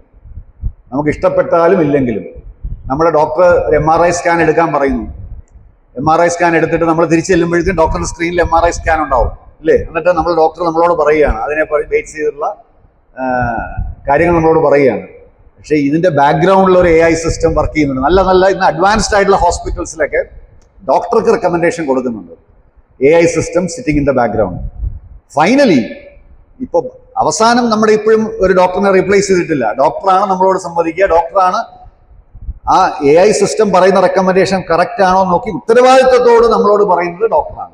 ഇപ്പോഴും ഉത്തരവാദിത്വം ഡോക്ടർ തന്നെയാണ്. നമുക്ക് ആ AI സിസ്റ്റം അല്ല. AI സിസ്റ്റം അതിൻ്റെ ബാക്ക്ഗ്രൗണ്ടിൽ ഡോക്ടറെ ഹെൽപ്പ് ചെയ്യുന്നുണ്ടെങ്കിലും, ഡയഗ്നോസിസിലാണെങ്കിലും ഡ്രഗ് ഡെലിവറിയിലാണെങ്കിലും ഡ്രഗ് റെക്കമെൻഡേഷനിലാണെങ്കിലും ഒക്കെ ഇന്ന് ഡോക്ടർമാരെ ഒരുപാട് ഹെൽപ്പ് ചെയ്യുന്നുണ്ട് AI സിസ്റ്റംസ്. പക്ഷെ ഇപ്പോഴും ഉത്തരവാദിത്വത്തോടെ തീരുമാനങ്ങൾ എടുക്കുന്നതും ഉത്തരവാദിത്തോടെ ഒരു പ്രിസ്ക്രിപ്ഷൻ കൊടുക്കുന്നതും ഉത്തരവാദിത്തോടെ ട്രീറ്റ്മെന്റ് സജസ്റ്റ് ചെയ്യുന്നത് ഡോക്ടേഴ്സ് തന്നെയാണ്.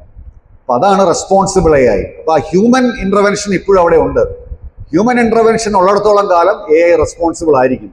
ഹ്യൂമൻ ഇന്റർവെൻഷൻ എന്ന് മാറുന്നോ അന്ന് AIയുടെ റെസ്പോൺസിബിലിറ്റി കുറയുകയാണ്. നമുക്ക് ഇപ്പം US കോടതികളിലൊക്കെ ഈ ഓട്ടോണമസ് കാറുകളൊക്കെ ആയിട്ട് ബന്ധപ്പെട്ട് AIക്കെതിരെ കേസുകൾ ഫൈറ്റ് ചെയ്യുന്നുണ്ട്. ഇപ്പോൾ അതായത് AI ആസ് എ ഹ്യൂമൻ, ഹ്യൂമനായിട്ട് കൺസിഡർ ചെയ്തുകൊണ്ട് കേസുകൾ ഫയൽ ചെയ്യുന്നുണ്ട്. ആ കേസുകൾ ഫയൽ ചെയ്ത് AIക്കെതിരെ കേസുകൾ ഫൈറ്റ് ചെയ്യുന്ന ഒരുപാട് കേസുകളൊന്നും US-ലുണ്ട്. അപ്പം അതൊക്കെയാണ് ഫ്യൂച്ചർ. നമ്മൾ ഇവിടെയൊന്നും അത്രയധികം ആയിട്ടില്ലെങ്കിലും ഇവിടെയും വരും, ഷുവർ. ബിക്കോസ് ഇപ്പം വക്കീലന്മാരായാലും ഡോക്ടർമാരായാലും ഒരുപാട് എഞ്ചിനീയേഴ്സ് ഡെഫിനറ്റ്ലി ഇവരെല്ലാ മേഖലകളിലും ഇന്ന് ഉപയോഗിക്കുന്നുണ്ട്. ഉപയോഗിക്കുമ്പോൾ ആ റെക്കമെൻഡേഷൻ നമ്മൾ ബ്ലൈൻഡ്ലി എടുക്കുകയാണോ അല്ലെങ്കിൽ കണ്ണടച്ചെടുക്കുകയാണോ, അതോ നമുക്കും ഒരു ഉത്തരവാദിത്തം ഉണ്ടോ? അതിൽ ഇപ്പോൾ ആ ഉത്തരവാദിത്തമുണ്ട്. ആ ഉത്തരവാദിത്തം ഒരിക്കലും മാറാൻ പാടില്ല എന്നാണ് AI വികസിപ്പിക്കുന്ന AI റിസർച്ചിൽ വർക്ക് ചെയ്യുന്നവർ. കാരണം എല്ലാം നിങ്ങൾ ChatGPT ഉപയോഗിക്കുന്നവർക്കറിയാം, കൃത്യമായിട്ട് അതിൻ്റെ അടിയിൽ എഴുതിയിട്ടുണ്ട്.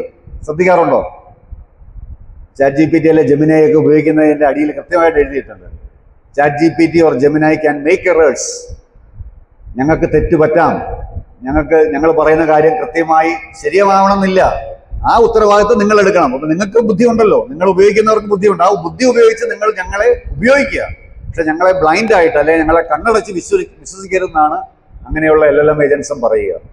അപ്പോൾ റെസ്പോൺസിബിൾ AI എന്ന് പറയുമ്പോൾ മെഡിക്കൽ ഡയഗ്നോസിസിലാണെങ്കിൽ ഇപ്പോൾ സോഷ്യൽ മീഡിയയിൽ കണ്ടന്റ് ഇന്നിപ്പോൾ എല്ലാ പ്ലാറ്റ്ഫോംസും, ഫേസ്ബുക്കൊക്കെ വളരെ കുറഞ്ഞ അളവിലാണ്. പക്ഷെ മറ്റ് പ്ലാറ്റ്ഫോംസിലൊക്കെ ഇപ്പോൾ ട്വിറ്റർ അല്ലെങ്കിൽ X അല്ലെങ്കിൽ ഇൻസ്റ്റാഗ്രാമിൽ കുറച്ചും കൂടെ ബെറ്റർ ആയിട്ട് ഉള്ള പ്ലാറ്റ്ഫോംസിലൊക്കെ, ലിങ്ക്ഡിൻ പോലുള്ള പ്ലാറ്റ്ഫോംസിലൊക്കെ വളരെയധികം സോഷ്യൽ മീഡിയ ഫിൽറ്ററിംഗ് ഉണ്ട്, കണ്ടന്റ് ഫിൽറ്ററിംഗ്. അപ്പോൾ നമ്മൾ ഒരു എന്താ പറയുക, ഒരു ഡിവൈസീവ് എന്ന് പറഞ്ഞാൽ ആൾക്കാരെ തമ്മിലടിപ്പിക്കുന്ന ഒരു പോസ്റ്റ്, അല്ലെങ്കിൽ ഒരു വ്യക്തിഗതമായി ആരെങ്കിലും ആക്ഷേപിക്കുന്ന ഒരു പോസ്റ്റ്, അല്ലെങ്കിൽ ഒരു എന്താ പറയുക, ഒരു വളരെ ബയസ്ഡ് ആയിട്ട് നമ്മൾ ഉത്തരവാദിത്വമില്ലാതെ നമ്മൾ പോസ്റ്റ് ചെയ്യുകയാണെങ്കിൽ നമ്മളെ കൃത്യമായി കണ്ടുപിടിച്ച് ഫ്ലാഗ് ചെയ്യാനുള്ള സംവിധാനം ഇന്ന് ഈ സിസ്റ്റംസിലെല്ലാം ഉണ്ട്. അപ്പം ചെറിയ ഉത്തരവാദിത്വമൊക്കെ ഉണ്ട്. എന്നിരുന്നാലും നമുക്കറിയാം ഈ ഫേസ്ബുക്ക് പോലുള്ള പ്ലാറ്റ്ഫോംസിലൊന്നും അത്ര ഇതില്ല. കാരണം അവരതൊരു കുറച്ചും കൂടി ഒരു ലൈറ്റായിട്ടാണ് വെച്ചിരിക്കുന്നത്.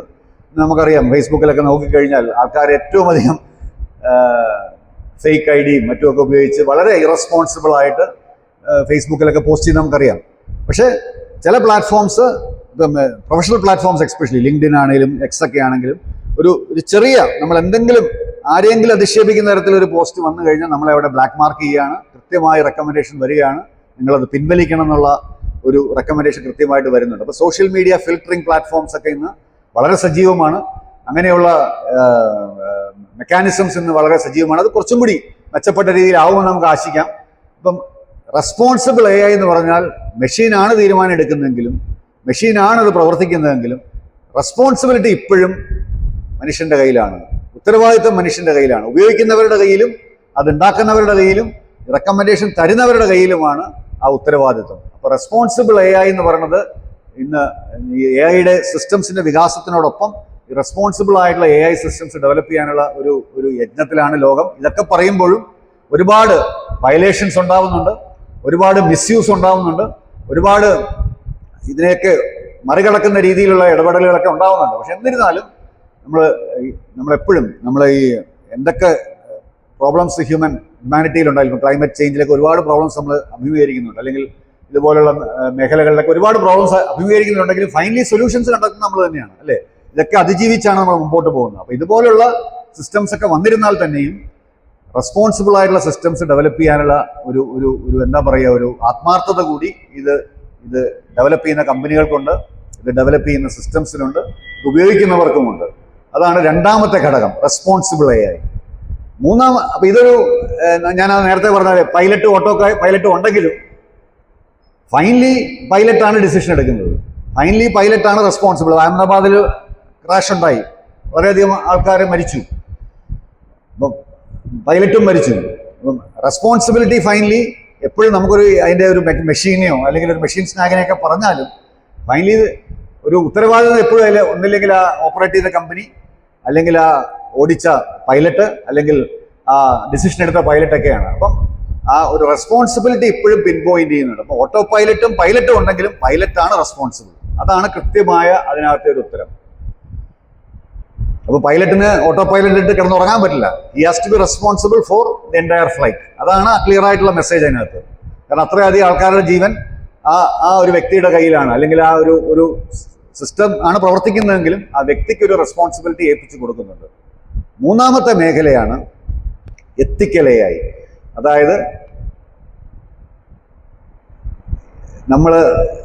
ഞാൻ ആദ്യം പറഞ്ഞ കാര്യങ്ങൾ, ഫെയർനെസ് ആണ് ഇംഗ്ലീഷിൽ പറയുക. ഫെയർനെസ്, സുതാര്യത, ട്രാൻസ്പെറൻസി, സേഫ്റ്റി, പ്രൈവസി, നമ്മുടെ ഈ കാര്യങ്ങളൊക്കെ ചർച്ച ചെയ്യുന്ന ഒരു മേഖലയാണ് എത്തിക്കൽ AI എന്ന് പറയുന്നത്. എത്തിക്കൽ AIയിലാണ് ഒരുപാട് പഠനങ്ങൾ ഇപ്പം നടക്കുന്നത്. ഇന്നത് യൂണിവേഴ്സിറ്റികളിലൊക്കെ ഇന്ന് AI പഠിക്കുന്ന വിദ്യാർത്ഥികളൊക്കെ എത്തിക്കൽ AI എന്ന് പറയുന്ന സബ്ജക്റ്റും കൂടെ അവരെ പഠിപ്പിക്കുന്നുണ്ട്. എന്താണ് AIയിലുള്ള എത്തിക്സ്, എന്താണ് AIയിലുള്ള മൊറാലിറ്റി, എന്താണ് AIയിൽ പ്രവർത്തിക്കുമ്പോൾ നമ്മൾ ശ്രദ്ധിക്കേണ്ട കാര്യങ്ങൾ, എന്ത് ചെയ്യണം, എന്ത് ചെയ്തുകൂടാ, എന്തൊക്കെ നമുക്ക് ചെയ്യാം. സാധ്യതകൾ അനന്തമാണ്. സാധ്യതകൾ നമുക്ക് ഉപയോഗിക്കാം. ആ സാധ്യതകൾ ഉപയോഗിക്കുമ്പോൾ തന്നെ എന്തൊക്കെ നമ്മൾ ചെയ്തുകൂടാ എന്നുള്ള കാര്യങ്ങൾ കൂടി കൃത്യമായി നിർവചനം വരുന്നുണ്ട്. അതിനാണ് എത്തിക്കൽ AI എന്ന് പറയുക. അപ്പോൾ എത്തിക്കൽ AIയിൽ നമ്മളിന്ന് ഞാൻ പറഞ്ഞു ഇതുപോലെ ഈ റിക്രൂട്ട്മെന്റ്, ഇപ്പം ഹയറിംഗ്, ഇപ്പം നമ്മൾ ഇന്ന് ഈയിടെ ഒരു മാസം മുമ്പുള്ള മനോരമയിൽ വിദ്യാഭ്യാസ കോളമുണ്ടല്ലോ അവർക്ക്, അതിൽ കൃത്യമായിട്ട് ഹയറിംഗ് പ്ലാറ്റ്ഫോംസ് എന്ന് പറഞ്ഞാൽ നമ്മുടെ ഓരോ കമ്പനികൾ അവർക്ക് വേണ്ടിയുള്ള തൊഴിലിന് വേണ്ടിയുള്ള ആൾക്കാരെ കണ്ടെത്താനുള്ള മേഖല, അതിന്നെല്ലാം ഇന്ന് AI കൈയേറി കഴിഞ്ഞു. അത് ഹ്യൂമൻ ഇന്റർവെൻഷൻ, ഒരു HR ഡിപ്പാർട്ട്മെന്റ് എന്ന് പറഞ്ഞു കഴിഞ്ഞാൽ HR ഡിപ്പാർട്ട്മെന്റിൽ വർക്ക് ചെയ്യുന്ന ആൾക്കാരോടൊപ്പം വളരെ വലിയൊരു AI പ്രസൻസും കൂടെ ഉണ്ട്. അപ്പോൾ ഹ്യൂമൻസ് ഒരു 3-4 പേരെ ഉണ്ടെങ്കിൽ ഒരു വലിയ AI പ്ലാറ്റ്ഫോം ഈ HR മേഖലയിലുണ്ട്. അപ്പോൾ HR മേഖലയിൽ അവർ ചെയ്യുന്നത് ഒരു ആളെ ഇപ്പോൾ തിരഞ്ഞെടുക്കണമെങ്കിൽ അയാളുടെ complete in and out details കൃത്യമായിട്ട് അവരുടെ കയ്യിലുണ്ട്. അതിനെ ബേസ് ചെയ്തുള്ള അനാലിസിസ്, അയാൾക്ക് എന്തൊക്കെ കേപ്പബിലിറ്റി ഉണ്ട്, അയാൾക്ക് എന്തൊക്കെ ദോഷങ്ങളുണ്ട്, അയാൾക്ക് എന്തൊക്കെ പോസ്റ്റ് ചെയ്തു. ഞാനിപ്പോൾ കുട്ടികളോട് എപ്പോഴും പറയാറുള്ളതാണ്. ഇന്നിപ്പോൾ ട്രംപിന്റെ കാലത്തല്ല, ഞാൻ പേര് കോട്ടയുന്നതിൽ സോറി, കാലഘട്ടത്തിൽ ഇപ്പോൾ വിസയ്ക്ക് വരെ നമ്മുടെ പോസ്റ്റുകൾ ചെക്ക് ചെയ്യുന്നുണ്ടെന്നാണ് പറയുന്നത്. അപ്പം റിക്രൂട്ട്മെന്റിൽ ചെല്ലുമ്പോൾ നമ്മുടെ പോസ്റ്റുകൾ കൃത്യമായിട്ട് അനലൈസ് ചെയ്തുള്ള AI ഇൻപുട്സ് കിട്ടുന്നുണ്ട്. നമ്മൾ എന്തൊക്കെ പോസ്റ്റ് ചെയ്തു, നമ്മൾ ഏതൊക്കെ പ്ലാറ്റ്ഫോമിൽ കയറി, എന്തൊക്കെ മേഖലകളിൽ നമ്മളെ ഇടപെടലുകൾ നടത്തി, ഇതെല്ലാം അനലൈസ് ചെയ്യുന്ന പ്ലാറ്റ്ഫോംസ് ഇന്നുണ്ട്. അതുകൊണ്ട് വ്യക്തിഗതമായി നമ്മുടെ പ്രൈവസിയൊക്കെ വളരെയധികം നഷ്ടപ്പെട്ടിരിക്കുകയാണ്. നമ്മൾ എല്ലാവരും വിചാരിക്കും നമ്മൾ നോക്കുന്നതോ അല്ലെങ്കിൽ നമ്മൾ ചെയ്യുന്ന പോസ്റ്റോ നമ്മളൊരു ഫേക്ക് ID ഒക്കെ ഇട്ടതൊക്കെ ചെയ്താലും ആരും ഇത് അറിയില്ല എന്നൊക്കെയാണ്. പക്ഷേ എവിടെയെങ്കിലും ചെല്ലുമ്പോൾ നമ്മൾ ഇന്ന പോസ്റ്റ് ചെയ്തോ, ഇതെന്തുകൊണ്ട് കാരണം കൊണ്ട് ചെയ്തു, ഇതെന്തൊക്കെയാണ് നിങ്ങളുടെ ഈ പോസ്റ്റ് ചെയ്യാനുള്ള നിങ്ങളുടെ ചിന്ത എങ്ങനെയായിരുന്നു, എങ്ങനെയൊക്കെ ചോദിക്കുന്ന രീതിയിലുള്ള പ്ലാറ്റ്ഫോംസ് ഇന്ന് അവൈലബിൾ ആണ്. അപ്പൊ അതുകൊണ്ട് നമ്മളിന്ന് നമ്മുടെ നമ്മുടെ എന്താ പറയുക, നമ്മുടെ ഒരു സ്വകാര്യത എന്ന് പറയുന്ന കാര്യം വളരെയധികം ഇന്ന് ബ്രീച്ച് ചെയ്തിരിക്കുകയാണ്. വളരെയധികം നമ്മളെ കൈയടക്കിയിരിക്കുകയാണ് ഇതുപോലുള്ള പ്ലാറ്റ്ഫോംസ്. നമ്മൾ എത്രയൊക്കെ ഇതിനകത്തേക്ക് നമ്മൾ സുരക്ഷിതരായിരിക്കുക എന്ന് പറഞ്ഞാലും നമ്മുടെ ഡേറ്റ പലരാലും അപഹരിക്കപ്പെടുന്നുണ്ട്, പലരാലും വാച്ച് ചെയ്യുന്നുണ്ട്, പലരാലും അനലൈസ് ചെയ്യുന്നുണ്ട്. വാച്ച് ചെയ്യുന്നത് ഓക്കെ എന്ന് ഞാൻ പറയുള്ളൂ. അതൊന്നും നമുക്ക് ചോയ്സ് ഇല്ല. പക്ഷെ അനലൈസ് ചെയ്യുന്നുണ്ട്, അതിലാണ് ഡേഞ്ചർ. നമ്മളെക്കുറിച്ച് അനലൈസ് ചെയ്ത് നമ്മളെക്കുറിച്ച് ധാരണകൾ ഉണ്ടാക്കുന്നു, നമ്മളെക്കുറിച്ച് അനാലിസിസ് നടത്തുന്നു, നമ്മളെക്കുറിച്ച് റെക്കമെൻഡേഷൻസ് നടത്തുന്നു. അപ്പോൾ HR ഹയറിങ്ങിലൊക്കെ ഇന്നിപ്പോൾ ഒരു ജെൻഡർ അധിഷ്ഠിതമായ ആലോചിക്കുക, ഒരു ഹയറിംഗ് പ്ലാറ്റ്ഫോമിൽ ജെൻഡർ അധിഷ്ഠിതമായ ഒരു തീരുമാനം വരിക, അല്ലെങ്കിൽ ഒരു റേസ് അല്ലെങ്കിൽ ഒരു അങ്ങനെ പറയാൻ ആഗ്രഹിക്കുന്നില്ലെങ്കിലും ഒരു റേസ് ഇങ്ങനെയാണ് ബിഹേവ് ചെയ്യുക, അല്ലെങ്കിൽ നോർത്ത് ഈസ്റ്റിലുള്ള ആൾക്കാർ ഇങ്ങനെയാണ്, സൗത്തിലുള്ള ആൾക്കാർ ഇങ്ങനെയാണ്, നോർത്തിലുള്ള ആൾക്കാർ ഇങ്ങനെയാണ് ബിഹേവ് ചെയ്യുക എന്നൊക്കെ പറഞ്ഞുള്ള റെക്കമെൻഡേഷൻ വരുന്ന കാലഘട്ടമാണത്. അപ്പോൾ അവരുടെയൊക്കെ ഒരു ബിഹേവിയറൽ പാറ്റേൺ AI സിസ്റ്റംസ് ഉപയോഗിച്ച് അനലൈസ് ചെയ്യുകയാണ്. അത് പൊതുവായുള്ള ഒരു അനാലിസിസ് ആവാം. ഒരു വ്യക്തിയും വേറൊരു വ്യക്തിയും കൃത്യമായി ഡിഫറെൻ്റ് ആണ്, അല്ലേ? നമ്മളിപ്പോൾ സൗത്തിൽ ജീവിക്കുന്ന എല്ലാവരും ഒരേപോലെയാണ് തിങ്ക് ചെയ്യുക, ഒരേപോലെയാണ് ബിഹേവ് ചെയ്യുക. ചില കോമൺ ട്രേറ്റ്സ് ഒക്കെ ഉണ്ടാവാം, ചില കോമൺ ആയിട്ടുള്ള കാര്യങ്ങളൊക്കെ ഉണ്ടാവും. പക്ഷെ എല്ലാവരും നമ്മൾ ഒരേപോലെ ബിഹേവ് ചെയ്യുന്നത് എങ്ങനെയാണ് നമ്മളൊരു AI സിസ്റ്റം പറയുക? ഇതൊക്കെയാണ് ഇതിനകത്ത് ഒരു എത്തിക്കലായിട്ടുള്ള ഈ ഹയറിംഗ് പ്ലാറ്റ്ഫോംസിലൊക്കെ ഉപയോഗിക്കുമ്പോഴുള്ള ഒരുപാട് കൺസേൺസ് അതിനകത്തുണ്ട്. പ്രത്യേകിച്ച് US നമുക്കറിയാം, ഈ അവരുടെ ഒരുപാട് ഹിസ്പാനിക് അല്ലെ അതുപോലെ ബ്ലാക്സ് അങ്ങനെയൊക്കെയുള്ള ഒരുപാട് കമ്മ്യൂണിറ്റി, ഇപ്പം ചില ഭരണകൂടങ്ങൾ മറ്റേ നമ്മുടെ എന്താ പറയുക ട്രാൻസ്ജെൻഡർ അങ്ങനെയൊക്കെ ഉള്ളവർക്കെതിരെ അങ്ങനെയുള്ളവരൊക്കെ ഒരുപാട് മേഖലകളായിട്ട് നമ്മൾ തിരിച്ചിരിക്കുകയാണ്. അപ്പം ഇങ്ങനെയുള്ള മേഖലകളിലൊക്കെ അല്ലെ ഇങ്ങനെയുള്ള ആൾക്കാരൊക്കെ ഉള്ളപ്പോൾ അവരെയൊക്കെ ഈ നമ്മുടെ പോസ്റ്റുകൾ നമ്മൾ ഇടപെടുന്ന പ്ലാറ്റ്ഫോംസ് ഒക്കെ ആയിട്ട് നമ്മളെ അനലൈസ് ചെയ്ത് നമുക്ക് റെക്കമെൻഡേഷൻസ് തരികയാണ്. അപ്പോൾ അതിനകത്തൊരു എത്തിക്കൽ ക്വസ്റ്റ്യൻ ഉണ്ട്. എടുക്കുന്ന തീരുമാനങ്ങൾ അല്ലെങ്കിൽ എടുക്കുന്ന റെക്കമെൻഡേഷൻസ് ഒക്കെ എത്തിക്കലാണോ, അതൊക്കെ ഒരു കൃത്യമായ ധാരണകളുടെ പുറത്താണോ, അതിലൊരു എന്താ പറയുക ഒരു അടിസ്ഥാനപരമായ തത്വങ്ങളുണ്ടോ എന്നൊക്കെ ചോദ്യങ്ങൾ ഉയരുന്നുണ്ട്. അപ്പോൾ അത് ഇന്ന് വളരെയധികം ചർച്ച ചെയ്യുന്ന ഒരു മേഖലയാണ്. അതുകൊണ്ടാണ് ഞാൻ പറഞ്ഞത് വിദ്യാർത്ഥികളാണിത് ഇതൊക്കെ ഈ മേഖലകളിലൊക്കെ പ്രവർത്തിക്കാൻ പോകുന്നത്, ഈ മേഖലകളൊക്കെ ഉപയോഗിക്കാൻ പോകുന്നത്. വിദ്യാർത്ഥികൾക്ക് തന്നെ ഇതൊരു സബ്ജക്റ്റായിട്ട് ഇൻട്രൊഡ്യൂസ് ചെയ്തിട്ടുണ്ട്, എത്തിക്കൽ AI or ethics in AI എന്ന് പറഞ്ഞ്. അപ്പോൾ ഇതൊക്കെ നമുക്ക് മുമ്പോട്ടുള്ള കാലഘട്ടത്തിൽ ഇനി 5 വർഷം അല്ലെങ്കിൽ 3 വർഷം ഒക്കെ ഒരുപാട് ഇങ്ങനെയുള്ള കാര്യങ്ങൾ ചർച്ച ചെയ്യാൻ പോകുന്ന ഒരു മേഖലയാണ്. ഇതിനെക്കുറിച്ചൊക്കെ ഒരുപാട് ഇൻസിഡൻസ് ഉണ്ടാകാൻ പോകുന്നതാണ്. ഞാൻ ഇതൊക്കെ പ്രവചിക്കുകയാണ്. ഇതുപോലെയൊക്കെ ഒരുപാട് ഇൻസിഡൻസ് ഇനി ഫ്യൂച്ചറിൽ വരാൻ പോവുകയാണ്. ഞാൻ ഈ ഹയറിങ്ങിൻ്റെ കാര്യം പറഞ്ഞു. ഹയറിംഗ് പോലെ തന്നെയുള്ളൊരു ഇതാണ് ഫേഷ്യൽ റെക്കഗ്നിഷൻ. നമ്മളെ ഫേസ് വെച്ചിട്ട് നമ്മളെ ഒരുപാട് കാര്യങ്ങൾ നമ്മളെക്കുറിച്ച് പ്രവചിക്കുന്നുണ്ട്. ഇന്നിപ്പോൾ നമ്മുടെ എയർപോർട്ടിലൊക്കെ ചെന്ന് കഴിഞ്ഞാൽ നമുക്കറിയാം, ഇപ്പം നമ്മുടെ നല്ല അഡ്വാൻസ്ഡ് ആയിട്ടുള്ള എയർപോർട്ട്സിലൊക്കെ ചെന്ന് കഴിഞ്ഞാൽ നമ്മുടെ സെക്യൂരിറ്റി സിസ്റ്റംസ് ഒക്കെ വളരെ കൃത്യമായിട്ട് പ്രവർത്തിക്കുന്ന കാരണം അതൊരു വലിയ ഫേഷ്യൽ അൽഗോരിതമാണ്. ഫേഷ്യൽ റെക്കഗ്നിഷൻ സിസ്റ്റംസ് ബാക്ക്ഗ്രൗണ്ടിൽ വർക്ക് ചെയ്യുന്നുണ്ട്. നമ്മളെ ഫേസ് കാണുമ്പോൾ തന്നെ നമ്മുടെ കംപ്ലീറ്റ് ക്രിമിനൽ റെക്കോർഡ്സ്, എന്തെങ്കിലും പോലീസ് സ്റ്റേഷനുമായിട്ട് ബന്ധപ്പെട്ട കേസുകളുണ്ടോ, നമ്മൾ എന്തെങ്കിലും കാര്യത്തിൽ സർവൈലൻസ് ഉണ്ടോ ഒക്കെ തീരുമാനങ്ങൾ കൃത്യമായിട്ട് വരികയാണ്. അപ്പോൾ അവിടെ ഇരിക്കുന്ന സെക്യൂരിറ്റി നമ്മുടെ CISFകാർക്കൊക്കെ എല്ലാ എയർപോർട്ടിലോട്ട് നമ്മുടെ അഡ്വാൻസ്ഡ് ആയിട്ടുള്ള എയർപോർട്ട്സിലൊക്കെ സെക്യൂരിറ്റി സിസ്റ്റംസ് ഒക്കെ വളരെയധികം അഡ്വാൻസ്ഡ് ആയിട്ട് മാറിയിരിക്കുകയാണ്. അപ്പോൾ ഫേഷ്യൽ റെക്കഗ്നിഷൻ പല മേഖലയിലും ഉപയോഗിക്കുന്നുണ്ട്. നമ്മളൊരു ബാങ്കിൽ കയറി ചെല്ലുകയാണെങ്കിൽ നമ്മൾ അറിഞ്ഞോ അറിയാതെയോ നമ്മുടെ സെന്റിമെന്റ് അനാലിസിസ് എന്ന് പറയുക, സെന്റിമെന്റ് അനാലിസിസ്, നമ്മൾ കയറി ചെല്ലുന്ന മൂഡ്, നമ്മൾ കയറി ചെല്ലുന്ന നമ്മുടെ തന്നെ ഒരു ബിഹേവിയർ, നമ്മുടെ ഫേഷ്യൽ എക്സ്പ്രഷൻ, നമ്മുടെ കയ്യിൽ എന്തെങ്കിലും എക്യുപ്മെന്റ്സ് ഉണ്ടോ, എക്സ്പ്ലോസീവ്സ് ഉണ്ടോ, അല്ലെങ്കിൽ എന്തെങ്കിലും ഒരു ഗണ്ണോ അങ്ങനത്തെ സാധനങ്ങളോ ഉണ്ടോ, ഇങ്ങനത്തെ കാര്യങ്ങളൊക്കെ ഡിറ്റക്ട് ചെയ്യാൻ കേപ്പബിൾ ആയിട്ടുള്ള AI സിസ്റ്റംസ് ഉണ്ടെന്ന്. അപ്പം പണ്ടത്തെ പോലെ ഒരു തോക്ക് ചൂണ്ടി ഒരു സെക്യൂരിറ്റി ഗാർഡ് നിൽക്കുന്നതല്ല ഇന്ന് ബാങ്കിന്റെ അല്ലെങ്കിൽ സെക്യൂരിറ്റി പ്രൊട്ടക്ഷൻ. അവർക്ക് ഇതുപോലെയുള്ള AI systems working in the background to do a sentiment analysis ഒക്കെ അത്ര പൂർണ്ണതയിലേക്ക് എത്തിയിട്ടില്ല. പക്ഷെ ഒരുപാട് കാര്യങ്ങൾ അതിൽ വർക്ക് ചെയ്യുന്നുണ്ട്. സെന്റിമെന്റ് അനാലിസിസ്, ഇപ്പൊ അദ്ദേഹം സംസാരിക്കുമ്പോൾ അല്ലെങ്കിൽ അദ്ദേഹത്തിന്റെ ഇടപാടുകളിൽ കൂടി അല്ലെങ്കിൽ ബിഹേവിയറിൽ കൂടെയൊക്കെ സെന്റിമെന്റ് അനലൈസ് ചെയ്ത് റെക്കമെൻഡേഷൻസ് നൽകുന്ന സിസ്റ്റംസ് ഉണ്ട്. അപ്പൊ അതിലും എത്തിക്കൽ ചോദ്യങ്ങൾ ഉയരുന്നുണ്ട്. അപ്പം കുറേയൊക്കെ ബയസ്, ഈ AI ഏറ്റവും ചർച്ച ചെയ്യപ്പെടുന്ന ഒരു കാര്യമാണ് ബയസ്. ബയസ് മലയാളത്തിൽ കൃത്യമായിട്ട് പക്ഷപാതം, കൃത്യമായിട്ട് പക്ഷപാതപരമായ തീരുമാനമാണോ? കൃത്യമായ പക്ഷപാതമല്ല, ഇത് ഒരു എന്തിനെങ്കിലും ബേസ് ചെയ്തുള്ള തീരുമാനമാണോ, അല്ലെങ്കിൽ പ്രീ കൺസീവ്ഡ് നേരത്തെ തീരുമാനിച്ചിട്ട് അതിനെ കൊണ്ട് ട്രെയിൻ ചെയ്ത് ഇങ്ങനെ വച്ചിരിക്കുകയാണ്. അപ്പം അങ്ങനെയുള്ള തീരുമാനങ്ങളാണോ വരുന്നതെന്നൊക്കെയുള്ള ഒരുപാട് ചർച്ചകൾ വരുന്നുണ്ട്, പ്രത്യേകിച്ച് ഈ ഫേഷ്യൽ റെക്കഗ്നിഷനുമായിട്ടൊക്കെ ബന്ധപ്പെട്ട്. അപ്പം ചില ആൾക്കാരുടെ ഫീച്ചേഴ്സ് ഒക്കെ വെച്ചിട്ട് ജഡ്ജ് ചെയ്യും, അദ്ദേഹത്തിന് ഒരു കള്ളലക്ഷണമുണ്ട്, അല്ലെങ്കിൽ അദ്ദേഹത്തിന് ഇങ്ങനെയുള്ള പ്രവൃത്തി ചെയ്യാനുള്ള ഒരു സാധ്യതയുണ്ടെന്നൊക്കെ ഉള്ള രീതിയിലുള്ള റെക്കമെൻഡേഷൻ ഒക്കെ വരുന്നുണ്ട് ഇപ്പോൾ. അപ്പൊ അങ്ങനെയുള്ള കാര്യങ്ങളൊക്കെ വരുമ്പോൾ എത്തിക്കലായിട്ടുള്ള ഒരുപാട് ചോദ്യങ്ങൾ ചോദിക്കുന്നുണ്ട്. ഇതിനെല്ലാം പറയുന്ന ഒരു ടീച്ചർ ഒരു കുട്ടിക്ക് മാർക്ക് ഇടുമ്പോൾ കൃത്യമായിട്ട് ഫെയർ ആയിരിക്കണം, അല്ലെങ്കിൽ കൃത്യമായിട്ട് സുതാര്യമായിരിക്കണം, കൃത്യമായിട്ട് ആ കുട്ടിക്ക് അറിഞ്ഞിരിക്കണം കൃത്യമായിട്ട് എന്തുകൊണ്ടാണ് മാർക്ക് കൊടുക്കുന്നത്. അപ്പൊ ടീച്ചറുടെ ഉത്തരവാദിത്വം ഉള്ളതുപോലെ തന്നെ ടീച്ചറാണ് അവിടെ ആ AI ആയിട്ട് വർക്ക് ചെയ്യുന്നത്. നമ്മൾ ഈ AI സിസ്റ്റംസ് ഉപയോഗിക്കുമ്പോൾ കൃത്യമായിട്ട് നമ്മൾ എടുക്കുന്ന ഡിസിഷൻസ് എത്തിക്കലാണോ, അതിനൊരു എത്തിക്കൽ ബേസിസ് ഉണ്ടോ, എത്തിക്കൽ ഫൗണ്ടേഷൻ ഉണ്ടോ, അതോ എന്തെങ്കിലും കേട്ടുകേൾവിയുടെ അടിസ്ഥാനത്തിലോ അല്ലെങ്കിൽ ട്രെയിനിങ്ങിന്റെ അടിസ്ഥാനത്തിലോ അല്ലെങ്കിൽ ബയസിന്റെ അടിസ്ഥാനത്തിലോ പക്ഷപാതത്തിന്റെ അടിസ്ഥാനത്തിലോ എന്താണോ ആ തീരുമാനം എടുക്കുന്നതെന്നുള്ള ഒരു സേഫ്റ്റി ചെക്കും ഇന്ന് AI സിസ്റ്റംസിലേക്ക് കൊണ്ടുവരുന്നുണ്ട്. അപ്പം ഇതുപോലുള്ള കാര്യങ്ങൾ AI വികസിക്കുന്നതോടൊപ്പം AI വ്യാപനം തുടരുന്നതോടൊപ്പം ഈ ഞാൻ പറഞ്ഞ മൂന്ന് കാര്യങ്ങൾ, എക്സ്പ്ലൈനബിൾ AI, അതായത് നമ്മൾ എന്ത് ചെയ്താലും എന്തുകൊണ്ടാണ് ആ വൈയുടെ ആൻസർ നമുക്ക് തന്നിരിക്കണം. രണ്ടാമത്തെ കാര്യം റെസ്പോൺസിബിൾ, എന്ത് AI പ്രവർത്തിച്ചാലും ഉത്തരവാദിത്വം എപ്പോഴും ഒരു ഹ്യൂമൻ ആണ്. എപ്പോഴും ഉത്തരവാദിത്വം ഉള്ള ഒരു ഹ്യൂമൻ ഇന്റർവെൻഷൻ എപ്പോഴും ഉണ്ടാവണം, ഒരു മാനുഷികമായ ഒരു ഇന്റർവെൻഷൻ എപ്പോഴും ഉണ്ടാവണം. അതാണ് രണ്ടാമത്തെ റെസ്പോൺസിബിൾ AI. മൂന്നാമത്തെ കാര്യമാണ് നമ്മുടെ എത്തിക്കൽ AI. തീരുമാനങ്ങൾ എടുക്കുന്നത് സുതാര്യമായിരിക്കണം, തീരുമാനങ്ങൾ എടുക്കുന്നത് സേഫ് ആയിരിക്കണം, തീരുമാനങ്ങൾ എടുക്കുന്നത് കൃത്യമായിട്ടും വ്യക്തിഗതമായിട്ടുള്ള പ്രൈവസിയെ ഹനിക്കാത്ത രീതിയിലായിരിക്കണം. അപ്പൊ ഇങ്ങനെയുള്ള മൂന്ന് കാര്യങ്ങൾ ഇന്ന് AI വികസനത്തോടൊപ്പം വളരെയധികം ചർച്ച ചെയ്യുന്നുണ്ട്, വളരെയധികം റിസർച്ച് ഇതിൽ നടക്കുന്നുണ്ട്. ഇതിനെല്ലാം നമ്മൾ ഏത് പുതിയ കാര്യങ്ങൾ വരുമ്പോഴും നമുക്ക് പുതിയ കാര്യങ്ങളെ മാറ്റി നിർത്താൻ പറ്റില്ല.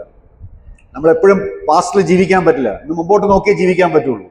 പാസ്റ്റിന്റെ ഹിസ്റ്ററി നമ്മുടെ എപ്പോഴും ഉണ്ടാവും, അതിൽ നമുക്ക് ഒരുപാട് വാല്യൂ ഉണ്ട്. പക്ഷെ മുമ്പോട്ട് നടക്കണമെങ്കിൽ ഇതെല്ലാം സ്വാംശീകരിച്ചേ മുമ്പോട്ട് പോകാൻ പറ്റുള്ളൂ. അപ്പൊ അത് സ്വാംശീകരിച്ച് എന്ത് നല്ല രീതിയിൽ മുമ്പോട്ട് പോകാമെന്നനുസരിച്ചിരിക്കും നമ്മുടെ progress.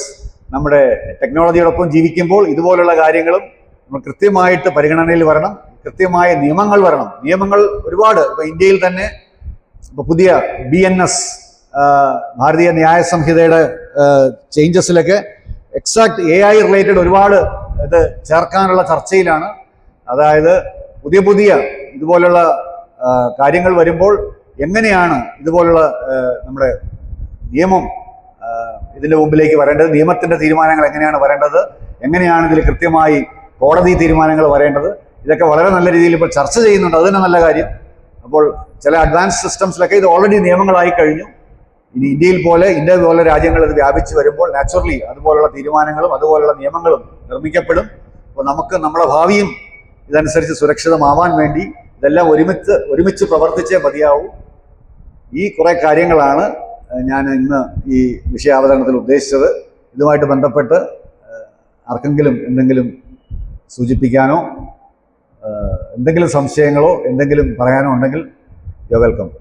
Thank you for your patient listening. ആദ്യം സൂചിപ്പിച്ചത് ലാർജ് ലാംഗ്വേജ് മോഡൽസ് വലിയൊരു മേഖലയാണ്. ഈ ChatGPT ആണെങ്കിലും ജെമിനൈ ആണെങ്കിലും ഇപ്പം ഒരുപാട് ടൂൾസ് ഉണ്ട്, 8-10 ടൂൾസ് ഉണ്ട്. ഇപ്പോൾ പെർപ്ലക്സിറ്റി പോലുള്ള ടൂൾസ് ഒക്കെയാണ്. അതിൻ്റെ അടിസ്ഥാനം പറഞ്ഞാൽ ലാർജ് ലാംഗ്വേജ് മോഡൽസ് ആണ്. അപ്പോൾ ലാർജ് ലാംഗ്വേജ് മോഡൽ എന്ന് പറഞ്ഞു കഴിഞ്ഞാൽ നമ്മുടെ നാച്ചുറൽ ലാംഗ്വേജ്, നമ്മൾ ഉപയോഗിക്കുന്ന ലാംഗ്വേജ്, ഇപ്പം നമ്മൾ സംസാരത്തിലോ നമ്മൾ എഴുത്ത് ഭാഷയിലോ നമ്മുടെ അവൈലബിൾ ആയിട്ടുള്ള ലിറ്ററേച്ചറിലോ ഉപയോഗിക്കുന്ന ഭാഷ, ആ ഭാഷ പ്രോസസ്സ് ചെയ്തെടുക്കാനുള്ള കേപ്പബിലിറ്റി, ആ ഭാഷയിലുള്ള ഇപ്പം നമ്മളൊരു ഇപ്പം ഞാനത് സിമ്പിളായിട്ടൊരു എക്സാമ്പിൾ ഞാൻ പറയാം. ഫോർ എക്സാമ്പിൾ നമ്മൾ മെയിൽ ഉപയോഗിക്കുന്നുണ്ടെന്ന് വിചാരിക്കുക. മെയിൽ ഉപയോഗിക്കുന്നുണ്ടെങ്കിൽ അതിൻ്റെ തുടക്കമൊക്കെ അവിടെയാണ് തുടങ്ങിയത്. നമ്മൾ മെയിൽ ഉപയോഗിക്കുമ്പം നമ്മളൊരു മെയിൽ അയക്കാമെന്ന് വിചാരിക്കുക, അല്ലെങ്കിൽ നമുക്കൊരു മെയിൽ വരിക എന്ന് വിചാരിക്കുക. താഴെ 3 ബോക്സ് വരും, കണ്ടിട്ടുണ്ടാവും. അപ്പോൾ നമുക്ക് വരുന്ന മെയിലിൻ്റെ കണ്ടന്റ് മനസ്സിലാക്കി തിരിച്ചൊരു റിപ്ലൈ നമുക്ക് വേണ്ടി റിപ്ലൈ ജനറേറ്റ് ചെയ്യാണ്. സ്മാർട്ട് റിപ്ലൈ എന്നാണെന്ന് ജിമെയിലൊക്കെ പറഞ്ഞിരുന്നത്. 3 ബോക്സ് താഴെ. അപ്പോൾ ആ വരുന്ന കണ്ടന്റ് മനസ്സിലാക്കി ആ മെഷീൻ ഒരു ഇൻ്റലിജൻസ് കൊടുത്തിട്ട് നമുക്ക് 3 ഓപ്ഷൻ തരികയാണ്, അല്ലെങ്കിൽ 3-4 ഓപ്ഷൻ തരികയാണ് റിപ്ലൈ ചെയ്യാൻ, നമുക്ക് വേണ്ടി റിപ്ലൈ ചെയ്യാൻ. നമ്മളൊരു മെയിൽ ടൈപ്പ് ചെയ്യുകയാണെങ്കിൽ നമ്മൾ ടൈപ്പ് ചെയ്ത് തുടങ്ങുമ്പോൾ ടൈപ്പ് ചെയ്ത് രണ്ട് വേർഡ് ടൈപ്പ് ചെയ്തു, അല്ലെങ്കിൽ 3ാമത്തെ വേർഡ് ടൈപ്പ് ചെയ്തു, 4ാമത്തെ വേർഡ് നമുക്ക് വേണ്ടി പ്രെഡിക്റ്റ് ചെയ്യാണ്. 4ാമത്തെ വേർഡ് നമുക്ക് വേണ്ടി പ്രെഡിക്റ്റ് ചെയ്ത് നമുക്ക് വേണ്ടി റെക്കമെൻഡേഷൻസ് തരികയാണ്. അതിൽ നിന്ന് തുടങ്ങി നമ്മുടെ ലാംഗ്വേജിനെ വളരെ നല്ല രീതിയിൽ മനസ്സിലാക്കി നമ്മുടെ ഇപ്പോൾ എനിക്ക് തോന്നുന്നു ഇപ്പം ജെമിനൈ പോലുള്ള ടൂളുകളൊക്കെ 50-ലധികം ലാംഗ്വേജുകൾ, 50-ലധികം മലയാളത്തിലെ കേപ്പബിലിറ്റി വളരെ നല്ലതാണ് ഈ ടൂളുകളിലെല്ലാം. പക്ഷെ ഒരുപാട് പോരായ്മകളുമുണ്ട്. അപ്പം ഇത് മലയാളത്തിലെ കേപ്പബിലിറ്റി എങ്ങനെ കൂടും? മലയാളത്തിലുള്ള യൂസേഴ്സ് അതേപോലെ അത് യൂസ് ചെയ്യണം. മലയാളത്തിൽ അത്രയധികം ആൾക്കാർ അതിനോട് ചോദ്യങ്ങൾ ചോദിക്കുകയും അത്രയും അധികം ടെക്സ്റ്റ് നമ്മൾ അതിനകത്തേക്ക് ഇൻപുട്ട് ചെയ്യുകയും അത്രയും അധികം കാര്യങ്ങൾ അതിന് അവൈലബിൾ ആകുമ്പോഴും അതിൽ മലയാളത്തിലുള്ള കേപ്പബിലിറ്റി കൂടുകയാണ്. അപ്പം ലാർജ് ലാംഗ്വേജ് മോഡൽസ് എന്ന് പറഞ്ഞു കഴിഞ്ഞാൽ ഇതുപോലുള്ള എല്ലാ ഭാഷയും, മലയാളം, ഇംഗ്ലീഷ്, ഏത് ഭാഷയാണെങ്കിലും അതിലുപയോഗിക്കുന്ന ആൾക്കാരുടെ ഇൻപുട്സും അതിൽ അവൈലബിൾ ആയിട്ടുള്ള ടെക്സ്റ്റ്, ഇപ്പം പല ടെക്സ്റ്റുകൾ അല്ലെങ്കിൽ പല മെറ്റീരിയൽ പല സ്ഥലത്ത് നിന്ന് ഗ്യാദർ ചെയ്തിട്ടുണ്ട്. ഇന്നിപ്പം നമ്മൾ കണ്ടു കഴിഞ്ഞാൽ ഇതുപോലുള്ള മോഡൽസൊക്കെ താഴെ സോഴ്സും കൊടുക്കുന്നുണ്ട്. ഇപ്പം ജെമിനയൊക്കെ ഉപയോഗിച്ച് കഴിഞ്ഞാൽ താഴെ റെക്കമെൻഡേഷൻ തന്നതിന് ശേഷം താഴെ സോഴ്സും തരും. ഏതിൽ നിന്നാണ് ഇത് എടുത്തത്, അപ്പോൾ എത്രയൊക്കെ സാധനങ്ങൾ അനലൈസ് ചെയ്തു, എവിടെയൊക്കെ പോയാണ് അത് ഉത്തരം കണ്ടെത്തിയത്, അങ്ങനെയുള്ള സാധനങ്ങൾ അവർ തരുന്നുണ്ട്. അപ്പം ലാംഗ്വേജ് മോഡൽസ് എന്ന് പറഞ്ഞു കഴിഞ്ഞാൽ അതിൻ്റെ അടിസ്ഥാനം എന്ന് പറഞ്ഞാൽ നമ്മുടെ നാച്ചുറലായിട്ട് ഉപയോഗിക്കുന്ന ഭാഷ, നമ്മൾ ഉപയോഗിക്കുന്ന ടെക്സ്റ്റ്, നമ്മൾ ഉപയോഗിക്കുന്ന ഇമേജസ് എല്ലാം, ഇപ്പം ഇമേജ്, വീഡിയോ എല്ലാം ഇതിനകത്ത് വന്നു കഴിഞ്ഞു. ഇതിനെല്ലാം അടിസ്ഥാനപരമായി അനലൈസ് ചെയ്ത് അതിനുള്ളിൽ ട്രെയിൻ ചെയ്തെടുത്ത് നമുക്ക് റെക്കമെൻഡേഷൻ തരികയാണ്. അതാണ് ഈ മോഡൽസിൻ്റെ എല്ലാം അടിസ്ഥാനം. അപ്പം ലാർജ് എന്ന് പറയാൻ കാരണം അത്രയധികം ഡേറ്റ ഉണ്ടെങ്കിൽ മാത്രമേ. ഇന്നിപ്പോൾ ഞാനിപ്പോൾ ചാറ്റ് GPT കാര്യം പറയുകയാണ്, ഒരു എക്സാമ്പിൾ പറയുക. നമ്മൾ കണ്ടിന്യൂസ് ആയിട്ട് ചാറ്റ് GPT ഉപയോഗിക്കാമെന്ന് വിചാരിക്കുക, നമ്മളെ കൃത്യമായിട്ട് അത് മനസ്സിലാക്കുന്നുണ്ട്. അപ്പോൾ ഞാനൊരു ചോദ്യം ചോദിച്ചു കഴിഞ്ഞാൽ എൻ്റെ മേഖല ഏതാണെന്ന് അയാൾക്കറിയാം. അപ്പോൾ കൃത്യമായിട്ട് നിങ്ങൾ ഇന്ന സ്ഥലത്തല്ലേ, അല്ലെങ്കിൽ കേരളത്തിലല്ലേ, അല്ലെങ്കിൽ ഇന്ത്യയിലല്ലേ, ഇന്ത്യ സ്പെസിഫിക് ഉത്തരങ്ങൾ വരുന്നുണ്ട്, കേരള സ്പെസിഫിക് ഉത്തരങ്ങൾ വരുന്നുണ്ട്. അങ്ങനെയാണ് അതിൻ്റെ കേപ്പബിലിറ്റി. എത്രയധികം നമ്മൾ അതിനെ ഉപയോഗിക്കുന്നു, എത്രയധികം ചോദ്യങ്ങൾ അങ്ങോട്ട് ചോദിക്കുന്നു, അതിനനുസരിച്ച് അതിൻ്റെ കേപ്പബിലിറ്റി കൂടുകയാണ്. അങ്ങനെയാണ് ഈ മോഡൽസ് എല്ലാം വികസിച്ച് വരുന്നത്. അപ്പം നമ്മൾ ഇപ്പോൾ ഞാനിപ്പം ഒരു 5 ആഴ്ച മുമ്പ് ഒരു ചോദ്യം ചോദിച്ചെന്ന് വിചാരിക്കുക, ആ ചോദ്യവുമായിട്ട് ബന്ധപ്പെട്ട ഒരു ഉത്തരം വരെ വരുന്നുണ്ട്. അത്രയധികം കേപ്പബിലിറ്റിയാണ് അതിനകത്ത് വർദ്ധിച്ചു വരുന്നത്. ഇതൊക്കെ പറയുമ്പോഴും താഴെ പറയുന്നുണ്ട് എനിക്ക് തെറ്റുകൾ പറ്റാം, കാരണം പഠിച്ചുകൊണ്ടിരിക്കുകയാണ്, മെഷീൻ പഠിച്ചുകൊണ്ടിരിക്കുകയാണ്, അല്ലെങ്കിൽ ആ ഒരു സിസ്റ്റം പഠിച്ചുകൊണ്ടിരിക്കുകയാണ്. പഠിച്ചുകൊണ്ടിരിക്കുന്ന ഇടയ്ക്ക് തെറ്റുകൾ വരാം. പക്ഷെ ഇതിനെയൊക്കെ മെഷർ ചെയ്യുന്ന ഒരു ആക്യുറസി എന്നൊക്കെ പറഞ്ഞിട്ടാണ്. അപ്പോൾ ആക്യുറസി എത്രത്തോളം ഉണ്ടെന്ന് ചോദിച്ചു കഴിഞ്ഞാൽ ഒരു 95% ആക്യുറസി ഇപ്പോൾ ഉണ്ട്. അത് 99-ലേക്കും 100-ലേക്കൊക്കെ എത്തുമ്പോഴാണ് ജനറൽ ഇൻ്റലിജൻസിലേക്ക് എന്ന് പറയും. ഇപ്പോൾ AI എന്ന് പറയുന്നത് ആർട്ടിഫിഷ്യൽ ജനറൽ ഇൻ്റലിജൻസിലേക്ക് മാറും. അപ്പോൾ നമ്മുടെ ഇൻ്റലിജൻസിനെ കവച്ചു വയ്ക്കാൻ പ്രാപ്തിയുള്ള സിസ്റ്റംസ് ആയിട്ട് മാറാൻ ഭാവിയിൽ സാധ്യതയുണ്ട്. ആദ്യത്തെ കാര്യം ഡേറ്റയുടെ അവൈലബിലിറ്റിയാണ്. ഈ ഡേറ്റ എന്താ പറയുക, ഈ ഓപ്പൺ AI അല്ലെങ്കിൽ ഇപ്പം ഗൂഗിളിൽ നേരത്തെ ഡേറ്റ അവരുടെ കയ്യിൽ ഉണ്ടായിരുന്നു പറയാം. ഓപ്പൺ AI തുടങ്ങിയപ്പോൾ അവർ ചെയ്തതെന്ന് പറഞ്ഞു കഴിഞ്ഞാൽ അവരുടെ വലിയൊരു റിസർച്ച് ടീം, അവരിത് ലോഞ്ച് ചെയ്യണതിന് മുമ്പ് അവരുടെ പ്രാഥമികമായ കർത്തവ്യം എന്ന് പറഞ്ഞാൽ ഡേറ്റ കളക്ഷൻ ആയിരുന്നു. ലോകത്താകമാനമുള്ള ഡേറ്റ സ്വാംശീകരിച്ചെടുക്കുക. ആ ഡേറ്റ ഇല്ലെങ്കിൽ ഈ പ്ലാറ്റ്ഫോം ഒന്നും വർക്ക് ചെയ്യില്ല. അപ്പോൾ ആ ഡേറ്റ എത്രത്തോളം റിച്ച് ആവുന്നു അതൊരു ഘടനയാണ് കേട്ടോ. ആദ്യം ഡേറ്റയാണ് അടിസ്ഥാനം, പക്ഷേ അത് റിച്ച് ആവുന്നത് പിന്നെ അത് യൂസേജിൽ കൂടെയാണ്. അപ്പോൾ ലോഞ്ച് ചെയ്ത് കഴിഞ്ഞ് പിന്നെ ആൾക്കാർ ഉപയോഗിച്ച് തുടങ്ങി കഴിഞ്ഞാൽ നാച്ചുറലി ഡേറ്റ വരും. അപ്പോൾ ആദ്യം അടിസ്ഥാനപരമായ ഒരു ഡേറ്റ പ്ലാറ്റ്ഫോം വേണം. അപ്പോൾ ഗൂഗിളിന് നേരത്തെ അത് ഉണ്ടായിരുന്നു, കാരണം ഗൂഗിൾ ആ സെർച്ച് എഞ്ചിനൊക്കെ ഉണ്ടാക്കിയത് അതിൻ്റെ ഒരു അടിസ്ഥാനമുണ്ട്. അതാണ് ജെമിനൈ അതിനാണ് ബിൽഡ് ചെയ്തത്. ഓപ്പൺ ഐക്കുള്ള ചലഞ്ച് അതായിരുന്നു, കാരണം അവരത് തുടങ്ങിയപ്പോൾ അവരൊരു സ്റ്റാർട്ടപ്പായിട്ട് തുടങ്ങിയതാണ്. പക്ഷെ അവർ ഈ ഡേറ്റ കളക്ട് ചെയ്തത് മുഴുവൻ അവരുടെ ഒരു team of engineers working day in and day out to collect the data. അങ്ങനെയാണ് അവരത് ബിൽഡ് ചെയ്തത്. പക്ഷെ അത് തുടക്കം. അത് കഴിഞ്ഞ് ലോഞ്ച് ചെയ്ത് കഴിഞ്ഞപ്പോൾ അവർ റിച്ച് ആയത് മുഴുവൻ അത് ഉപയോഗം കൊണ്ടാണ്. ഒരാഴ്ച കൊണ്ട് 10 ലക്ഷം പേരെങ്ങാണ്ടാണ് സബ്സ്ക്രൈബേഴ്സ് ആയത്. ഈ ChatGPT ലോഞ്ച് ചെയ്തപ്പോൾ ലോകമാകമാനം. അപ്പോൾ അത്രയും അധികം ആൾക്കാർ ഉപയോഗിച്ച് തുടങ്ങി കഴിയുമ്പോൾ നാച്ചുറലി ഡേറ്റയുടെ ക്വാളിറ്റി കൂടി, ഡേറ്റയുടെ ക്വാണ്ടിറ്റി കൂടി, അത്രയും അധികം ആൾക്കാരുടെ ഉപയോഗത്തിൽ കൂടിയാണ് പിന്നെ അത് റിച്ച് ആയത്. രണ്ടാമത്തെ ചോദ്യം എന്തായാലും അഡാസ് യെസ് ഡെഫിനറ്റ്ലി. ഇതെല്ലാത്തിലും ഈ പറഞ്ഞ പോലെ ഇപ്പം നമ്മൾ നാച്ചുറലി സെക്യൂരിറ്റി ബ്രീച്ചൊക്കെ വന്നു കഴിഞ്ഞാൽ അതൊക്കെ ചലഞ്ചാണ്. നമ്മളെ മാനിപ്പുലേറ്റ് ചെയ്ത് അതൊക്കെ വരാം. പക്ഷേ ഈ അഡാസ് ഒക്കെ ക്രിയേറ്റ് ചെയ്യുമ്പോഴും അവർ സേഫ്റ്റി സിസ്റ്റംസ് ഒക്കെ വളരെ പക്കയായിട്ടാണ് ചെയ്യുന്നത്. അപ്പം ഇപ്പം അഡാസ് 2 ഒക്കെ മിക്ക വെഹിക്കിൾസിലും ഉണ്ട്. ഇപ്പം ഈവൻ മിഡ് ആൻഡ് വെഹിക്കിൾസിൽ പോലും വന്നു തുടങ്ങി. അപ്പം അങ്ങനെ വരുമ്പോൾ ആ സേഫ്റ്റി സിസ്റ്റംസ് കോംപ്രമൈസ് ചെയ്യാതെ ചെയ്യണം. റിസ്ക് ഉണ്ടോ എന്ന് ചോദിച്ചു കഴിഞ്ഞാൽ ഉണ്ട്. ഇപ്പം പറഞ്ഞ പോലെ നമ്മുടെ ഈ ഒരു ഡിസിഷനാണല്ലോ അവിടെ എടുക്കുന്നത്. അപ്പം ഡിസിഷൻ എടുക്കുന്നതിൽ റിസ്ക് ഉണ്ട് ഡെഫിനറ്റ്ലി. പക്ഷേ ഇപ്പം നമ്മുടെ നിരത്തുകളിലൊക്കെ അഡാസിന് ഒരു പ്രാക്ടിക്കാലിറ്റി ഉണ്ടോ എന്ന് ചോദിച്ചു കഴിഞ്ഞാൽ പലപ്പോഴും തലവേദനയായിട്ടാണ് മാറുന്നത്. കാരണം നമ്മൾ വേണ്ടാത്ത സമയത്ത് ബ്രേക്ക് ചെയ്യും. അപ്പം അങ്ങനെയുള്ള റെക്കമെൻഡേഷനൊക്കെ തരും. ഇപ്പം ഇപ്പോൾ ഈ മഹീന്ദ്രയുടെ ഒരു പുതിയ വെഹിക്കിൾ ഇറങ്ങിയിട്ടുണ്ട്. അതിനകത്ത് നമ്മുടെ ജസ്റ്റ് ഡ്രൈവർ സീറ്റിൻ്റെ മുകളിൽ ഒരു ക്യാമറ വെച്ചിട്ട് ഈ ഡ്രൗസിനെസ് ഡിറ്റക്ഷൻ, അതായത് അത് എത്ര ആക്യുറേറ്റ് ആണെന്ന് അറിയില്ല. നമ്മുടെ കണ്ണടഞ്ഞു പോയി കഴിഞ്ഞാൽ ഒരു അലാം തരുന്ന രീതിയിലേക്കുള്ള റെക്കമെൻഡേഷൻ സിസ്റ്റം ഒക്കെ ഉണ്ട്. അത് എത്രത്തോളം ആക്യുറേറ്റ് ആണെന്നും അറിയില്ല. അതൊക്കെ ഒരു പരീക്ഷണമാണ്. ഭാവിയിൽ ഒരു നെക്സ്റ്റ് ജനറേഷൻ അല്ലെങ്കിൽ ഒരു അടുത്ത 3ാമത്തെ ജനറേഷനൊക്കെ വരുമ്പോൾ ആക്യുറസി കുറച്ചുകൂടെ നന്നാവും. ഈ ത്രെറ്റ് എപ്പോഴും ഉണ്ട്, അതിപ്പോഴും ഉണ്ട്. ഇപ്പം പറഞ്ഞ പോലെ ഇപ്പം നമ്മളൊരു ഓട്ടോണമസ് വെഹിക്കിൾ ഡ്രൈവ് ചെയ്യുമ്പോൾ അതിനെ എക്സ്റ്റേണലി മാനിപ്പുലേറ്റ് ചെയ്ത് എടുക്കാം. അതൊക്കെ സിനിമകളിൽ ഇപ്പോൾ നല്ല രീതിയിലൊക്കെ വരുന്നുണ്ട്. ഈ ത്രെട്ടൊക്കെ വെച്ചുകൊണ്ടുള്ള സിനിമകളൊക്കെ വരുന്നുണ്ട്. പക്ഷെ അത് വലിയ ഫാദർ സൂചിപ്പിച്ചതുപോലെ സെക്യൂരിറ്റി ബ്രീച്ച് ഉണ്ടായി കഴിഞ്ഞാൽ വളരെ വലിയ ഡേഞ്ചറാണ് ഇങ്ങനെയുള്ള സിസ്റ്റംസ് വരുമ്പോൾ. പക്ഷേ ഇതിനോടെല്ലാം ഈ AI സിസ്റ്റംസ് വികസിക്കുന്നതോടൊപ്പം ഏറ്റവും വലിയൊരു മേഖലയാണ് സൈബർ സെക്യൂരിറ്റി. അപ്പോൾ സൈബർ സെക്യൂരിറ്റി അൽഗോരിതംസ് ഇതിനോടൊപ്പം കേപ്പബിളായിട്ട് ഡെവലപ്പ് ചെയ്ത് വന്നുകൊണ്ടിരിക്കുകയാണ്. അപ്പം അതും ഇത് ഒരുമിച്ചാണ് പോകുന്നത്. അപ്പോൾ അതുകൊണ്ട് സെക്യൂരിറ്റി ഫീച്ചേഴ്സും ഇതിനോടൊപ്പം ബിൽഡ് ചെയ്ത് വരും, അല്ലെങ്കിൽ സർവൈവ് ചെയ്യില്ല. അതൊരു വലിയ ഡിബേറ്റബിൾ ക്വസ്റ്റ്യനാണ്. അത് ഒരുപാട് ചർച്ച ചെയ്യുന്നതുമാണ്. എന്നെ സംബന്ധിച്ചിടത്തോളം പറയുകയാണെങ്കിൽ അത് തൊഴിൽ നഷ്ടങ്ങളായിട്ട് കാണേണ്ടതില്ല. ഞാൻ ഈ ടെക്നോളജിയിൽ പ്രവർത്തിക്കുന്ന ആളായതുകൊണ്ടായിരിക്കാം. അത് നമ്മളൊരു ഓപ്പർച്യൂണിറ്റി ആയിട്ട് കാണുന്നതാണ് എൻ്റെ അഭിപ്രായം. നഷ്ടങ്ങൾ ഉണ്ടാവും ഡെഫിനറ്റ്ലി. കാരണം റുട്ടീനായിട്ടുള്ള ഒരുപാട് ജോബ്സ് റീപ്ലേസ് ചെയ്യും. ഇപ്പം ഒരു കമ്പനി എന്ന് പറഞ്ഞാൽ ഇറ്റ് വർക്ക്സ് ഫോർ പ്രോഫിറ്റ് അല്ലേ. ബിസിനസ് ആകുമ്പോൾ അതിന് പ്രോഫിറ്റ് വേണം. പ്രോഫിറ്റ് വരുമ്പോൾ അവരെന്താ ചെയ്യുക? അവർക്ക് ഏറ്റവും നല്ല രീതിയിൽ അവർക്കുള്ള റിസോഴ്സസ് യൂട്ടിലൈസ് ചെയ്യാൻ അവർ തയ്യാറാവും. ഇപ്പോൾ TCS തന്നെ, ഇന്ത്യയിലെ ഏറ്റവും വലിയ എംപ്ലോയറായ TCS 6 ലക്ഷം പേരാണ്. ഇന്ത്യൻ റെയിൽവേക്കാളും ആൾക്കാർക്ക് ജോലി കൊടുക്കുന്ന സ്ഥാപനമാണ് TCS. ഈയിടെ ഒരു തീരുമാനം ഉണ്ടായിരുന്നത് 2% വർക്ക് ഫോഴ്സിനെ അവർ കുറയ്ക്കുകയാണ്. അതായത് 12,000 പേരെ അവർ കുറയ്ക്കുകയാണ്. അത് മിഡിൽ ലെവൽ, സീനിയർ ലെവൽ ആൾക്കാരെയൊക്കെയാണ്. അപ്പോൾ അവർ ടാറ്റ കമ്പനീസ് പൊതുവെ ചെയ്യാറില്ലായിരുന്നു പണ്ടൊക്കെ. ഇത്രയും വലിയ തോതിലൊക്കെ ചെറുതായിട്ടൊക്കെ ചെയ്തിട്ടുണ്ടായിരുന്നു. ഇപ്പം ടാറ്റ പോലുള്ള കമ്പനി പോലും അങ്ങനെ ചിന്തിച്ചു തുടങ്ങി. കാരണം ഇപ്പോൾ പറഞ്ഞ പോലെ റുട്ടീനായിട്ടുള്ള കാര്യങ്ങൾക്ക് ഹ്യൂമൻ ഇൻ്റർവെൻഷൻ വളരെ വേണ്ടാത്തൊരു കാലഘട്ടത്തിലാണ് നമ്മൾ ജീവിക്കുന്നത്. റുട്ടീനായിട്ട് ചെയ്യേണ്ട കാര്യങ്ങൾ. പണ്ട് നമ്മൾ ഇപ്പം ടൈപ്പ് റൈറ്റിംഗ് ഒക്കെ ഉള്ള സ്കില്ലൊക്കെ നമുക്ക് അറിയാമല്ലോ. അപ്പോൾ ആ സ്കില്ലൊന്നും ഇപ്പോൾ ആർക്കും വേണ്ട. അപ്പോൾ അതേപോലെയുള്ള ഒരുപാട് അങ്ങനെ നോർമലായിട്ട് ഇപ്പം നമുക്കൊരു കൺസ്ട്രക്ഷൻ ചെയ്യണം, അല്ലെങ്കിൽ ഒരു മെയിൻ്റനൻസ് ഒക്കെ ഇപ്പോൾ ചെയ്യാൻ പറ്റും. അതേപോലുള്ള ക്രിയേഷൻ ആയിട്ടുള്ള കാര്യങ്ങൾ ഉപയോഗിച്ച് ബാക്കിയെല്ലാം ഉപയോഗിച്ച് ചെയ്യാം. ബാക്കി എല്ലാ കാര്യങ്ങളും ചെയ്യാം. അപ്പോൾ അങ്ങനെയുള്ള കാലഘട്ടത്തിൽ നമ്മൾ ജീവിക്കുമ്പോൾ പുതിയ ജോബുകൾ ക്രിയേറ്റ് ചെയ്യുന്നുണ്ട്. ഇതിനോടൊപ്പം ചേർത്ത് വായിക്കേണ്ട കാര്യം അതാണ്. പുതിയ ഒരുപാട് ജോബ്സ് ക്രിയേറ്റ് ചെയ്യുന്നുണ്ട്. പക്ഷെ ആ ജോബ്സ് ഒരു നോർമൽ ലേണിങ്ങിൽ കിട്ടൂല, ഒരു നോർമൽ സ്കില്ലിൽ കിട്ടൂല. അപ്പോൾ നമ്മുടെ കേപ്പബിലിറ്റി ലെവൽ അതനുസരിച്ച് നമ്മൾ ഇന്നത്തെ കാലഘട്ടത്തിൽ കൂടുതൽ ഉയർത്തണം. ഞാനും കുട്ടികളോട് പറയുന്നതാണ്, നമുക്കൊരു ഡിഫിക്കൽട്ട് കാലഘട്ടം എപ്പോഴും ഉണ്ടാവും. ഡിഫിക്കൽട്ട് കാലഘട്ടം എന്ന് പറഞ്ഞാൽ ചില സമയത്ത് ജോബുകൾ ഒരുപാട് കൂടും, ജോബിൻ്റെ ലഭ്യത ഒരുപാട് കൂടും. ചില സമയത്ത് ജോബ് അതേപോലെ കുറയും. അത് പോളിസി ഡിപ്പെൻഡൻ്റ് ആണ്. പല കാര്യങ്ങളും നമ്മുടെ കയ്യിൽ നിൽക്കുന്ന കാര്യമല്ല. നമ്മുടെ കയ്യിൽ നിൽക്കാത്ത കാര്യങ്ങൾ വരുമ്പോൾ കൂടുതൽ പഠിക്കാൻ ശ്രമിക്കുക. കൂടുതൽ പഠിക്കാൻ ശ്രമിച്ചു കഴിഞ്ഞാൽ നമ്മൾ കുറച്ചും കൂടെ ഉയർന്ന നിലവാരത്തിലെത്തുമ്പോൾ നമ്മൾ പഠിച്ചതിനനുസരിച്ചുള്ള ജോലി അപ്പം ക്രിയേറ്റ് ചെയ്യും. അതാണ് അതിൻ്റെ ഒരു ഉത്തരം. കാരണം ടെക്നോളജി നമുക്ക് മാറി നിൽക്കാൻ പറ്റില്ല. റുട്ടീനായിട്ടുള്ള ജോബ്സ് ഒരുപാട് റീപ്ലേസ് ചെയ്യും.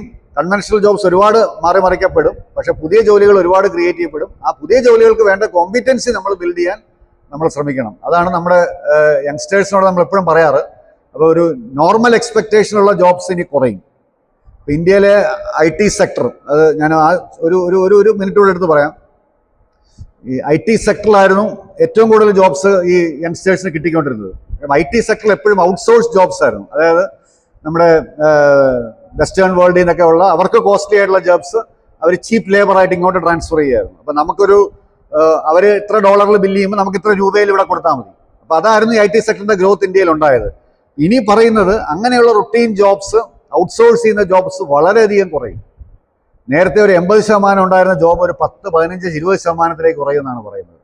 ഒരു 60% ജോബ്സ് അവിടെ ഇനി കുറയാൻ പോകണം, അതുപോലെയുള്ള റുട്ടീൻ ജോബ്സ്. പക്ഷേ അതേപോലെ മറു സൈഡിൽ സ്പെഷ്യലൈസ്ഡ് ജോബ്സ് ഇന്നിപ്പോൾ ഒരു വളരെയധികം ചർച്ച ചെയ്യപ്പെടുന്ന ഒരു ജോബാണ് ഈ ഹൈ ഫ്രീക്വൻസി ട്രേഡിംഗ്. പണ്ട് നമ്മൾ കേട്ടിട്ടേ ഇല്ല. ഹൈ ഫ്രീക്വൻസി ട്രേഡിംഗ് എന്ന് പറഞ്ഞാൽ ഈ ഇതാണ് നമ്മുടെ ഈ ഇൻവെസ്റ്റ്മെന്റ് അൽഗോരിതംസ് ആണ്. അതായത് നമ്മൾ സ്പ്ലിറ്റ് സെക്കൻഡ് ഡിസിഷൻസ് എടുത്ത് നമ്മുടെ ഇൻവെസ്റ്റ്മെന്റ് നമുക്ക് അഡ്വൈസ് തരണം സ്റ്റോക്ക് മാർക്കറ്റിലൊക്കെ.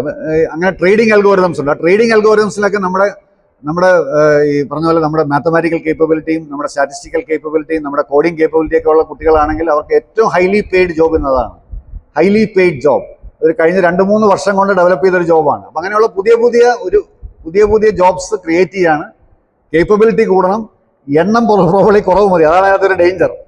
ഇങ്ങനെയുള്ള ജോബ്സിൽ, സ്പെഷ്യലൈസ്ഡ് ജോബ്സിൽ എണ്ണം പൊതുവെ കുറവ് മതിയായിരിക്കും. പണ്ട് ഈ സർവീസ് സെക്ടർ ഹയറിംഗിനാണ് ഈ IT ജോബ്സിനെ പറഞ്ഞിട്ടുണ്ട്. സർവീസ് സെക്ടർ ഹയറിംഗിൽ എണ്ണം കൂടുതൽ വേണമായിരുന്നു, ക്വാളിറ്റി കുറവ് മതിയായിരുന്നു. ഇന്ന് എണ്ണം കുറയുന്നു, ക്വാളിറ്റി കൂടുതൽ വേണം. അതാണ് അത് തമ്മിലുള്ള വ്യത്യാസം. അപ്പോൾ ഒരു ഡേഞ്ചർ ഡെഫിനറ്റ്ലി ഉണ്ട്. പക്ഷെ അതിനെ നമ്മളൊരു പോസിറ്റീവായിട്ട് കാണണമെന്നാണ് എനിക്ക് പറയാനുള്ളത് അതിനകത്ത്. ഓക്കെ.